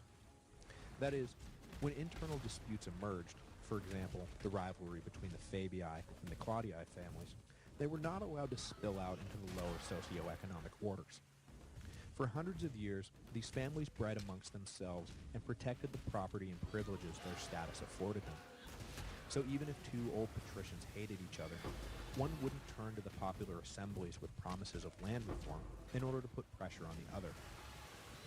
Threats to upend the established order were dealt with swiftly and harshly, usually in the form of social ostracism. To the highly social Romans, this was a fate worse than death, and it had the effect of keeping everyone in the upper class pretty much on the same page. But by the end of the Punic Wars, this solidarity began to break down. The long wars with Carthage had decimated the ranks of the old aristocratic families, and the upper classes became populated with novus homo, men who were new to power and had no great loyalty to the old oligarchs. They identified with the masses and had no compunction about using popular causes as a means to leverage personal power. Marius was a great force in this transition, and once he showed how the new game could be played, ambitious men were eager to follow his lead. Suddenly, rather than ignoring the masses, praetors and consuls were proposing land reform and grain doles that flew in the face of everything the old order stood for. Because what the old order stood for more than anything else was the monopolization of land and trade by a few select families. Into this environment stepped Caesar, scion of an ancient patrician family, who turned his back on that status to champion popular causes as a way to reach the top of the political ladder. I've been reading H.W. Brands' biography of Franklin Roosevelt, called Traitor to His Class, and I would say that there is a great deal of similarity between American upper-class hatred of that man in the White House and the Senate's hatred of Caesar. In both cases, charismatic leaders who ought to have been strident defenders of the privileges of the old order instead used their considerable skills to blow those privileges up. The title of Brands' book says it all. They were traitors to their class. Because of this betrayal, the conservative Senate hated Caesar. They could see their way of life slipping away and were trying desperately to stem the tide of reform. And here was this enormously talented politician who ought to have been helping them, not helping them, and instead making things even worse. And not only that, he seemed to enjoy watching them squirm. So they were eternally vigilant for the moment that they could turn the tables and watch him squirm for a change. They finally saw their opportunity as the war in Gaul wound down. Cato and his allies were going to go after Caesar in court as soon as he lost the cloak of immunity that came with holding public office. But the question is, what was the Senate planning to actually charge him with? And what would that punishment actually be if he was convicted? There were complaints large and small, some frivolous, and some not even true. But leading the way was the entirely accurate charge of bribery and his sacrilegious conduct as consul. Now, bribery was pretty common practice at the time, so the further question is, why was Caesar being singled out? The answer is that bribery was tolerated as long as everyone involved exercised a little discretion.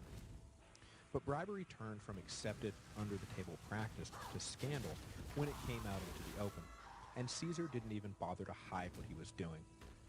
He would brag about not having to worry about this or that because he had paid off a tribune or an influential senator. It made everyone crazy. No one had clean hands, except for maybe stodgy old Cato, but Caesar was making a mockery of their gentlemanly agreements. This break in social custom, coupled with the amounts and extent of his bribery, was what made people want to teach him a lesson. Was it selective prosecution? Definitely. Did the Senate care about the hypocrisy of it all? Not even a little bit. Caesar's brazen public purchase of the electoral system threatened to unmask the democratic facade the oligarchs had built around the republic. They had to do something. Aside from the bribery issue, it was the little matter of the entire second half of Caesar's consulship. You'll recall that Bibulus had devised a clever scheme to stop Caesar's reforms by declaring every remaining day of their shared consulship a holy day, and thus closed to public business. You'll also recall that Caesar's reaction to this was to ignore the decree completely. His attitude was to get done what he wanted to get done and worry about the consequences later. Well, now it was later, and no one had forgotten what he had done. By ignoring the holy days, Caesar had committed acts that were not just illegal, they were sacrilegious. To the highly religious Romans, Caesar's blasphemy could not go unpunished, or it would invite the wrath of the gods on the entire empire. So there Caesar is in Gaul, hated by a pretty good chunk of the political elite who are going to prosecute him for things that no one could possibly argue he did not do. All he could hope for was leniency, but that hated thing seemed to preclude any chance of that.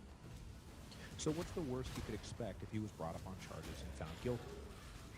I've looked all over, and I can't find any mention of execution being considered, and I don't think that even Caesar thought it would come to that.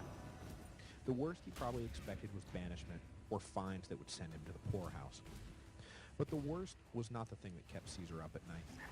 The thing that kept him up at night was the fairly banal fact that if he was tried and convicted, he would be politically marginalized. He had dedicated his life to becoming a man of influence, a man of power, the first man in Rome, and a criminal conviction would erase all that. In essence, Caesar plunged Rome into chaos, violence, and civil war because he was afraid of losing his status.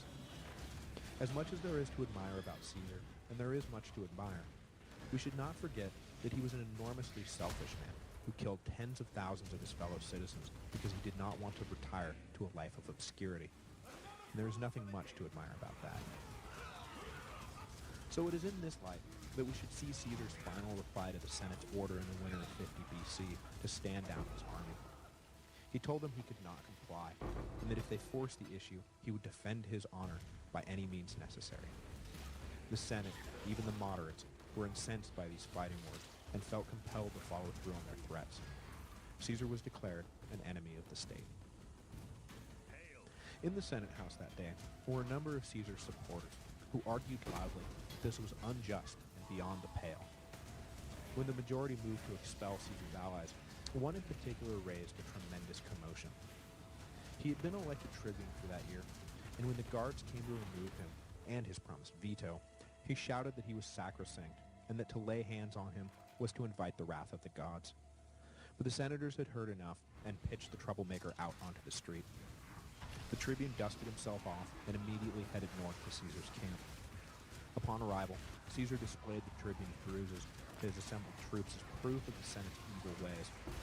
I fight to defend the people of Rome, he said, while the Senate viciously attacks their representatives. Now, of course, the aggrieved tribune in question, a one Mr. Marcus Antonius, better known as Mark Antony, was no great friend of the people and never had been. He had been born into a wealthy plebeian family and cared very little for much of anything at all beyond his own base pleasures. He loved wine, women, and gambling, and had spent his youth endlessly carousing the streets of Rome with his friends, causing trouble and running up massive debts. He seemed destined to spend his life as a no-account, spoiled little rich boy, but as it turned out, he was called to Syria to serve in the cavalry and immediately distinguished himself as one of the finest officers in the legions. He was a crude and reckless disaster in his private life, but put a helmet on him, give him a few men, and point him at the enemy, and he was able to accomplish extraordinary things. His mother was first cousins with Caesar, and in 54 BC, the young officer was attached to the great general staff at Gaul. Though he was almost 20 years Caesar's junior, the two struck up an immediate friendship. In Antony, Caesar seems to have found not just another accomplice or temporary ally or partner, but in fact a true friend. Antony would spend the next 10 years as Caesar's most trusted commander and a dogged defender of his interests wherever Caesar sent him, for example, to Rome to serve as tribune in 50 BC. Greetings. Today, he showed off his bruises and stirred the troops up into an anti-senatorial frenzy. He knew his role, and he played it well. Having been declared an enemy of the state for refusing to surrender his army, Caesar knew that it would only be a matter of time before Pompey would be ordered north to take him out. His only real hope was to audaciously preempt the Senate's inevitable attack by marching straight for Rome at lightning speed. Maybe the unexpected invasion would cause enough chaos in the city that Pompey would find himself unprepared for a fight, forcing the old general to strategically withdraw from Rome. Caesar did not feel he even had time to wait for reinforcements from Gaul, so on January the 10th, 49 BC, he ordered the one legion he had on hand, the 13th, to follow him across the tiny Rubicon River, which marked the southern border of Cisalpine Gaul, into Italia proper, an overt act of treason. Not only was it illegal for a general to lead an army out of the province he governed, it was doubly illegal to take an army into the home peninsula. Caesar knew what he was doing when he ordered the 13th across, but not what the final outcome of his actions would be. Famously, watching his troops wade into the river, he said, "The die is cast." They were all in the hands of fate now, whatever her fickle verdict turned out to be. Initiating a civil war by invading Italy with a single legion may have been completely nuts, but if they were all in fate's hands anyways, how does the expression go? Fortune favors the bold. Now, neither Caesar nor the Senate had access to Roman history books to tell them that Caesar's decision to cross the Rubicon would mark the end of the Republic and the beginning of the Imperium, and we shouldn't ascribe motives to anyone beyond what the immediate context merits. Even the Senate, whose rhetoric clearly signaled they believed Caesar to be a dire threat to the Republic, couldn't possibly have known they would be so right. The Republic had survived the Gracchi, Marius, and Sulla. Caesar was cut from the same cloth, but had not those men come and gone while the Republic remained? So yes, Caesar knew when he crossed the river that he was sparking a civil war, and that if he was going to survive, he was going to have to seize power. But that he would set a precedent for 500 years of emperors? Standing there on the banks of the Rubicon on that cold January morning, Caesar was thinking about how best to approach Rome and what resistance he might face from his fellow countrymen. He was thinking about his supply lines and whether or not to overwhelm Italy or detour to Spain to cut off Pompey's armies there so they couldn't reinforce his opponent. Was he thinking that in 2,000 years the Russians would be ruled by a Tsar and the Germans by a Kaiser? That in the future his name would literally be synonymous with autocracy? Probably not. He was marching into Italy with but a single legion to overthrow the greatest state in the ancient world. He had other things on his mind. The reaction in Rome was exactly what Caesar hoped it would be. The Senate heard that he was invading and immediately fell over themselves, calling for Pompey to save them. The old general had 2 legions at his disposal, but critically, no one seemed to know how large of a force was marching on Rome. The last time Pompey had checked, Caesar only had the 13th with him. Surely he was not foolish enough to invade with just a few thousand men. So it was safe to assume that the outlawed general had been reinforced. Pompey's imagination got the better of him as he pictured Caesar coming south at the head of 10 veteran legions. It would be suicide to stay in Rome. So Pompey, playing right into Caesar's hands, ordered an immediate withdrawal of the city. He would take his legions, and anyone else who cared to come with him, to Brundisium, and from there they would sail for Greece. The senators were appalled, but Pompey calmly explained that the East was where he had made his name, and he had a string of clients willing to support their patron at the drop of a hat. Caesar could have Rome for now, but the occupation would be short-lived. Pompey would gather a massive army in Greece, and then return to Italy to crush the upstart. They were welcome to stay in Rome and await Caesar's arrival if they wished, but he was going to Greece. The Senate, almost to a man, followed. They didn't even bother to lock the gates. On his way south, Caesar found most of the Italian towns amenable to his approach. And this he considered a blessing, as he desperately wanted there to be no resistance whatsoever.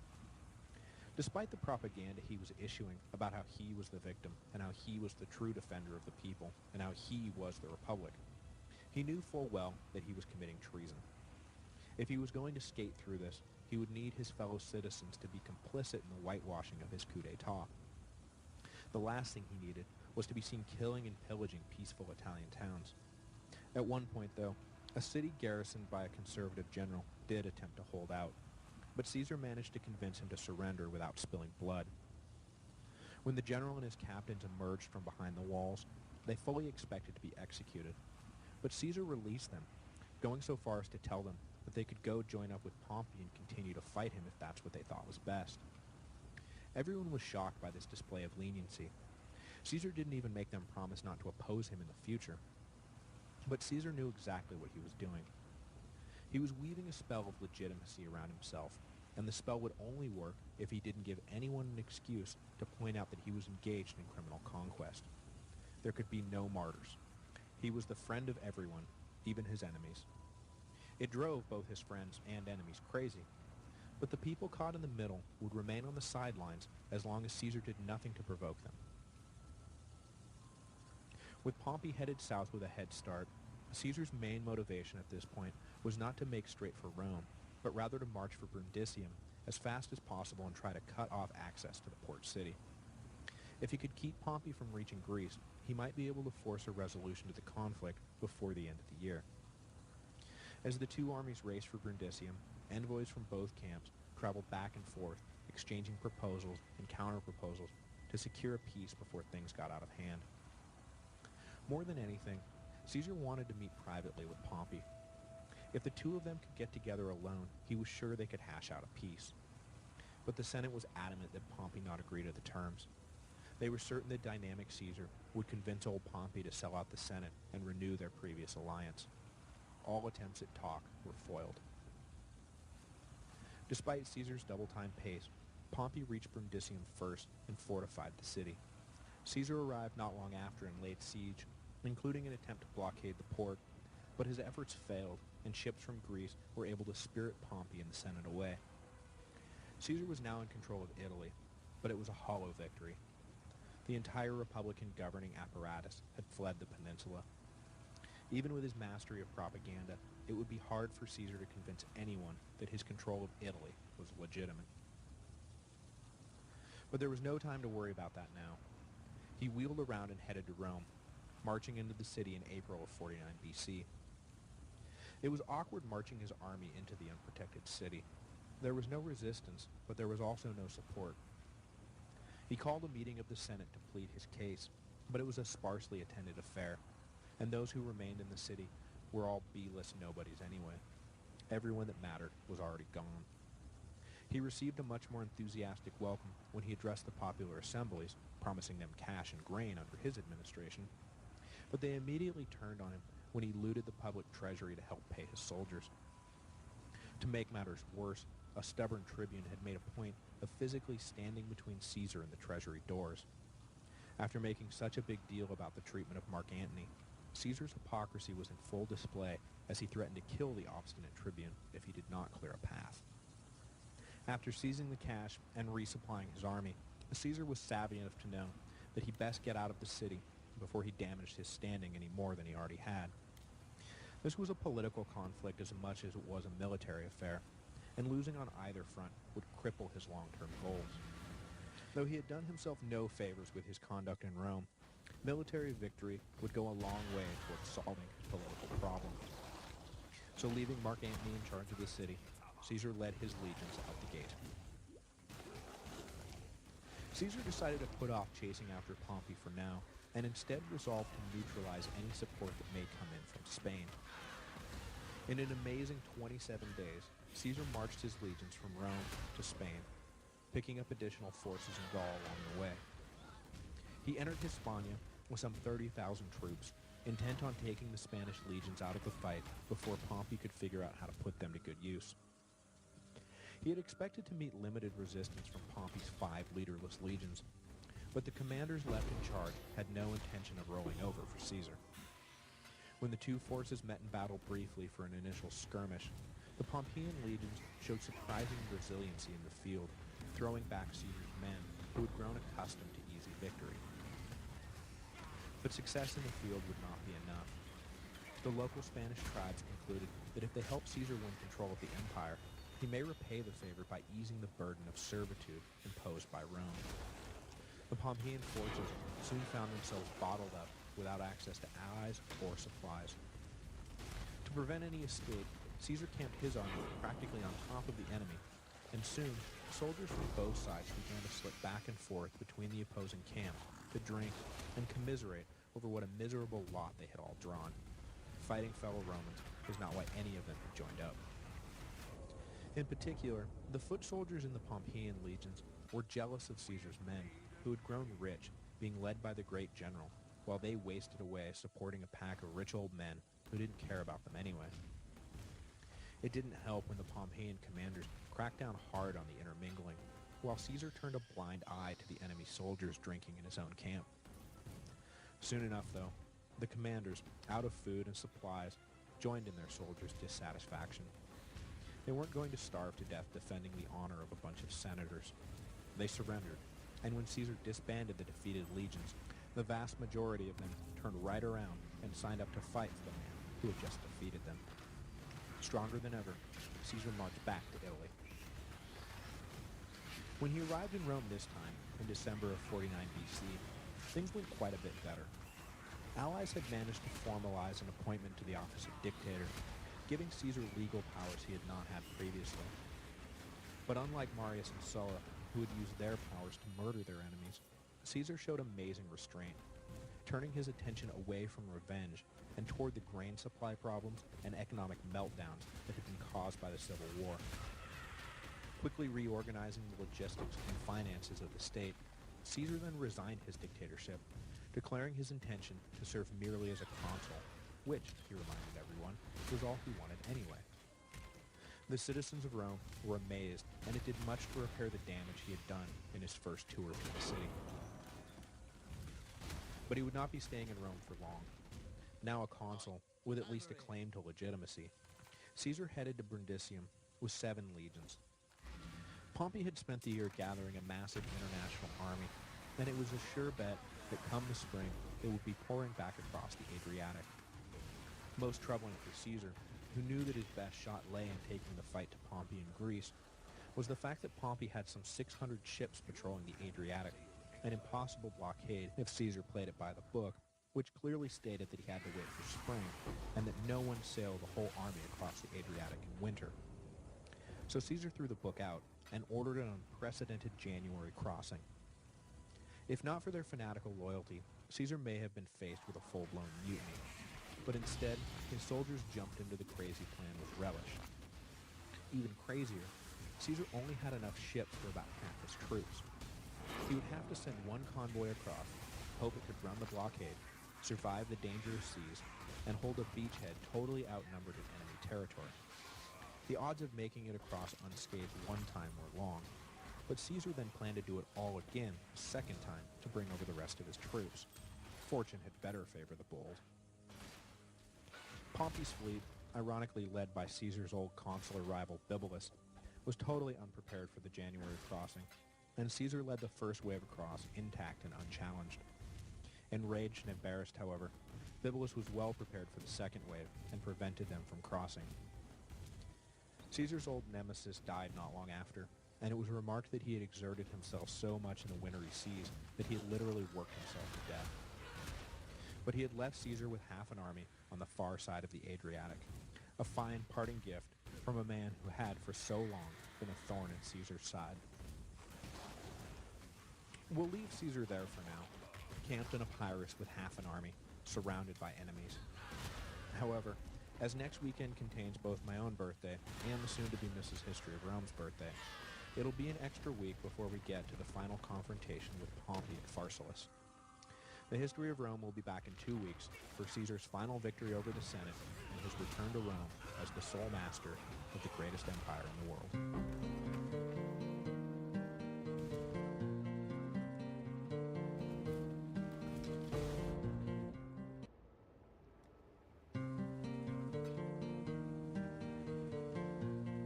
Hello, and welcome to the History of Rome.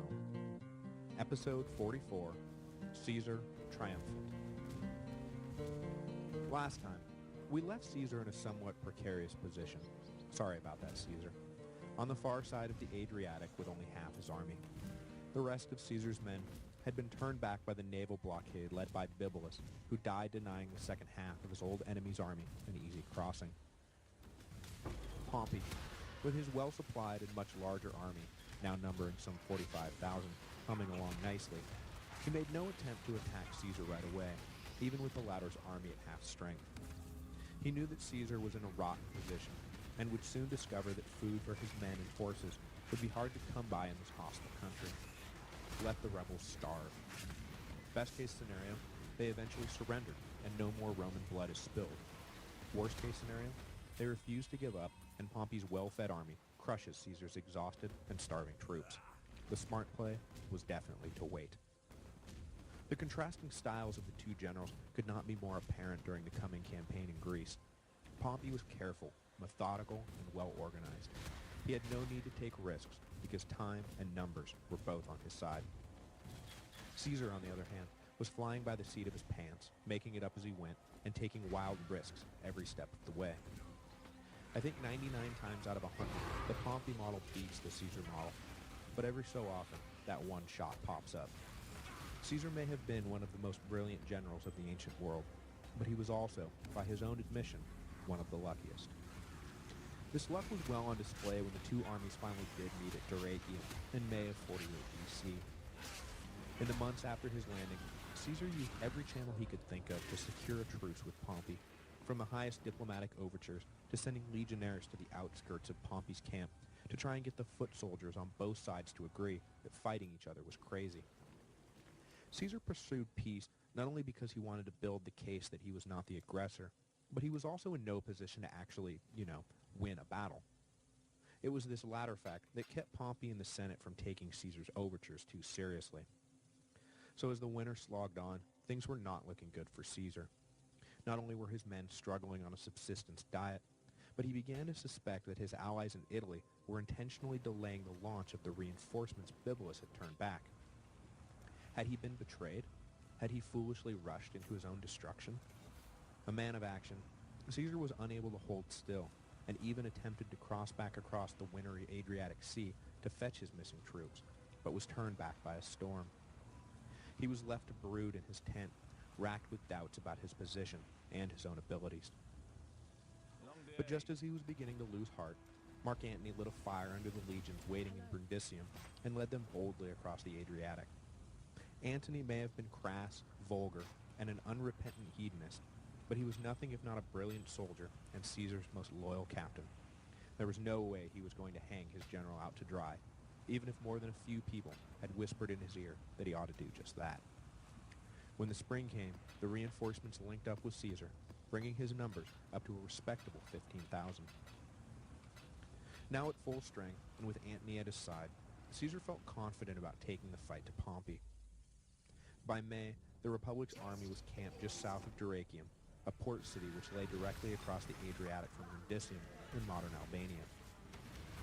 In the dating for the rest of the war, I'm going to use the months the battles actually took place in, rather than the recorded historical dates. In just a few years, Caesar will reset the Roman calendar to reflect the drift caused by centuries of missing leap days, so the Battle of Dyrrhachium, which was reported to have taken place in July, actually took place in mid-May. Just as Pharsalus really took place in June, not August.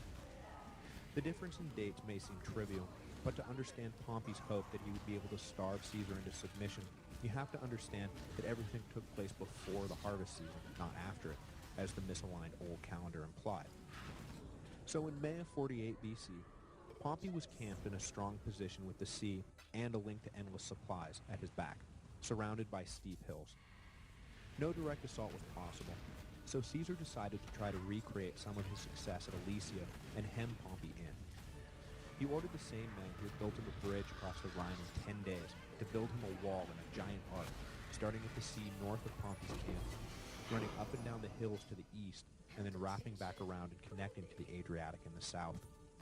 He may not be able to prevent Pompey's access to food, but the wall would cut off his access to fresh water, and the critical pasture land Pompey's cavalry needed to feed their horses. Pompey responded by building his own parallel wall and trench system to keep Caesar's forces out in case they tried an open assault. Caesar notes in his commentaries on the civil wars that the two generals were essentially inventing entirely new ways to wage war as they went along. The ensuing weeks of siege and skirmishes fought in the no-man's land between the two walls has often been compared to the modern trench warfare of World War I rather than a classical era infantry battle. Men would launch themselves over their respective walls and attack, only to be repulsed by the superior defenses they assaulted. They would then return to the safety of their own walls, and the whole bloody drama would be played out in reverse. The stalemate was broken when a few Gallic officers defected to Pompey and brought with them information about the weak points in Caesar's wall. Pompey may have run his side of the war as conservatively as possible, but he could not ignore this opportunity. He pointed his men at the spots identified by the defectors and attacked immediately. Caesar tried to plug the hole, but failed miserably. He lost some 1,000 troops in the fighting and was forced to abandon his wall and retreat. But what initiative Pompey had shown by attacking was immediately negated by his hesitancy to pursue Caesar's fleeing army. The old general let Caesar's reputation for cleverness trip him up, and he convinced himself that Caesar was trying to lure him into a trap by running away. But there was no trap, just a pack of disorganized troops running away after getting their pants beat off. Collecting himself far inland, Caesar was amazed that he had managed to escape the day in one piece. He commented to one of his officers, "Today the victory had been the enemy's, had there been anyone among them to gain it." Caesar regrouped his army and marched inland, trying to put some distance between himself and Pompey. He had been badly shaken by the defeat at Dyrrhachium, but the fight had by no means gone out of him or his men. Some in the senatorial camp urged Pompey to now make straight away for Italy and retake Rome. But Pompey wisely understood that this was not a battle of territory, this was a battle of will.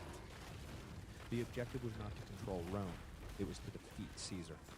Anything less would be a false summit on the way up the mountain. By June, Caesar had been chased across northern Greece and was encamped near the town of Pharsalus in Thessaly, just on the other side of the mountain from the famous pass at Thermopylae. He now had about 20,000 troops all told, stronger than he had been, but numerically no match for the 45,000 Pompey had encamped 5 miles to the northwest.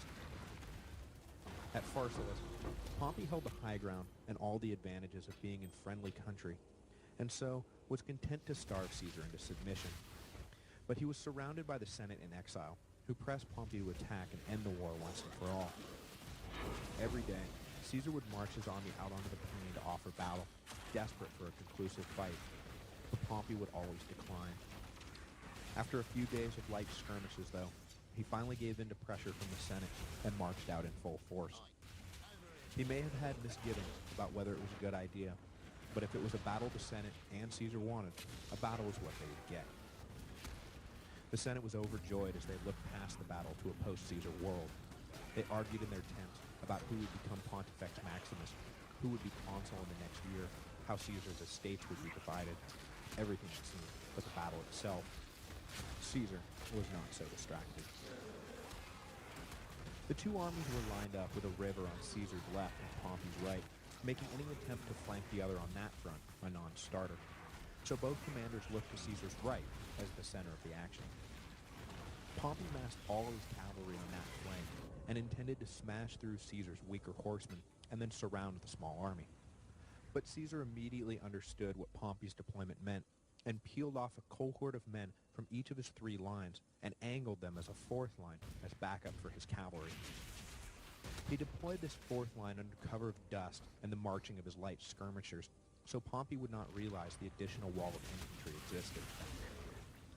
The battle began when Caesar ordered his 1st line in frontal assault on Pompey's infantry, but Pompey had ordered his own troops to stand fast. Standard tactics of the day dictated that both sides should run headlong at each other and meet somewhere in the middle. But Pompey's plan was to force Caesar's veteran fighters to run the whole way, giving his own less experienced troops a slight advantage. But that veteran experience did not just mean they were better fighters, it also meant that they were more disciplined. When Caesar saw Pompey's troops staying put, he signaled his centurions to halt the charge just short of spear range to catch their breath. It is no small thing to halt the charge of an entire army when you have just whipped them into a murderous frenzy. But Caesar had trained his men well. When he said stop, they stopped. Only when they were sufficiently rested from their sprint did Caesar give the order to close the final distance. Just like that, his men turned back on the murderous frenzy and threw themselves against Pompey's line. The Battle of Pharsalus had begun. With the 2 infantries engaged, Pompey ordered his cavalry to break through according to the plan. They had no problem driving off Caesar's smaller cavalry, but when they cleared out the enemy horse, they suddenly found themselves confronted with an unexpected line of Caesar's heavy infantry. This time, it was Caesar's turn to defy convention. Usually, when confronted by charging cavalry, infantry men would hurl their spears and then try to hack at the legs of the riders with their short swords. But Caesar ordered his men to hold on to their spears and use those to attack the heads of the riders. Totally surprised by this new tactic, Pompey's cavalry was completely thrown off and pulled up short, trying to avoid being stabbed in the face by spears. In just a few minutes, Caesar's 4th line had scattered the charging cavalry, and as soon as they had, the battle was as good as over. The 4th line charged forward and was able to sweep around behind Pompey's infantry. The siege now on 2 fronts, Pompey's less experienced troops panicked, and the decisive battle of the Civil War turned quickly from titanic struggle for the future of Rome to complete and utter rout. Pompey himself seems to have snapped mentally when he saw his cavalry shattered and fled the battlefield, leaving his army to fend for itself. Seeing Pompey run ended any notion that the day might somehow be salvaged, and it soon became every man for himself. Senators, who had just that morning been splitting up the inevitable spoils of victory, now scattered in every direction. Caesar himself did not linger over his victory in the field, and immediately charged for Pompey's camp, hoping he could catch his defeated rival and finalize an official peace. But despite his speed, he could not get there in time. Pompey had gathered up his family, who had been with him since his flight from Rome, and abandoned the camp. He loaded up as much gold as he could, but was forced to leave behind most of his possessions when word came that Caesar was headed straight for him. He went so far as to throw off his general's cloak and disguise himself as a common camp follower to avoid capture. Pompey Magnus, who had fought his whole career for honor and glory, was reduced by defeat to a pathetic shadow of his former self, abandoning his troops and running for his life. But maybe that's too harsh. It was not for nothing that Pompey fled for Egypt, and not for nothing that he made sure he took with him as much gold as he could. The Senate had an ally in King Juba of Numidia, and Pompey's plan was likely to gather another army in North Africa, where allies of Caesar had just been defeated in that sub-theater of the greater civil war. But it was not to be. Court ministers in Alexandria, the capital of Egypt, learned that Pompey was headed their way and resolved to curry favor with Caesar by assassinating his enemy. When Pompey arrived at the Egyptian coast, he was greeted by a small skiff that was to take him ashore. But as soon as he was on board and separated from his bodyguards, the Egyptian welcoming party attacked.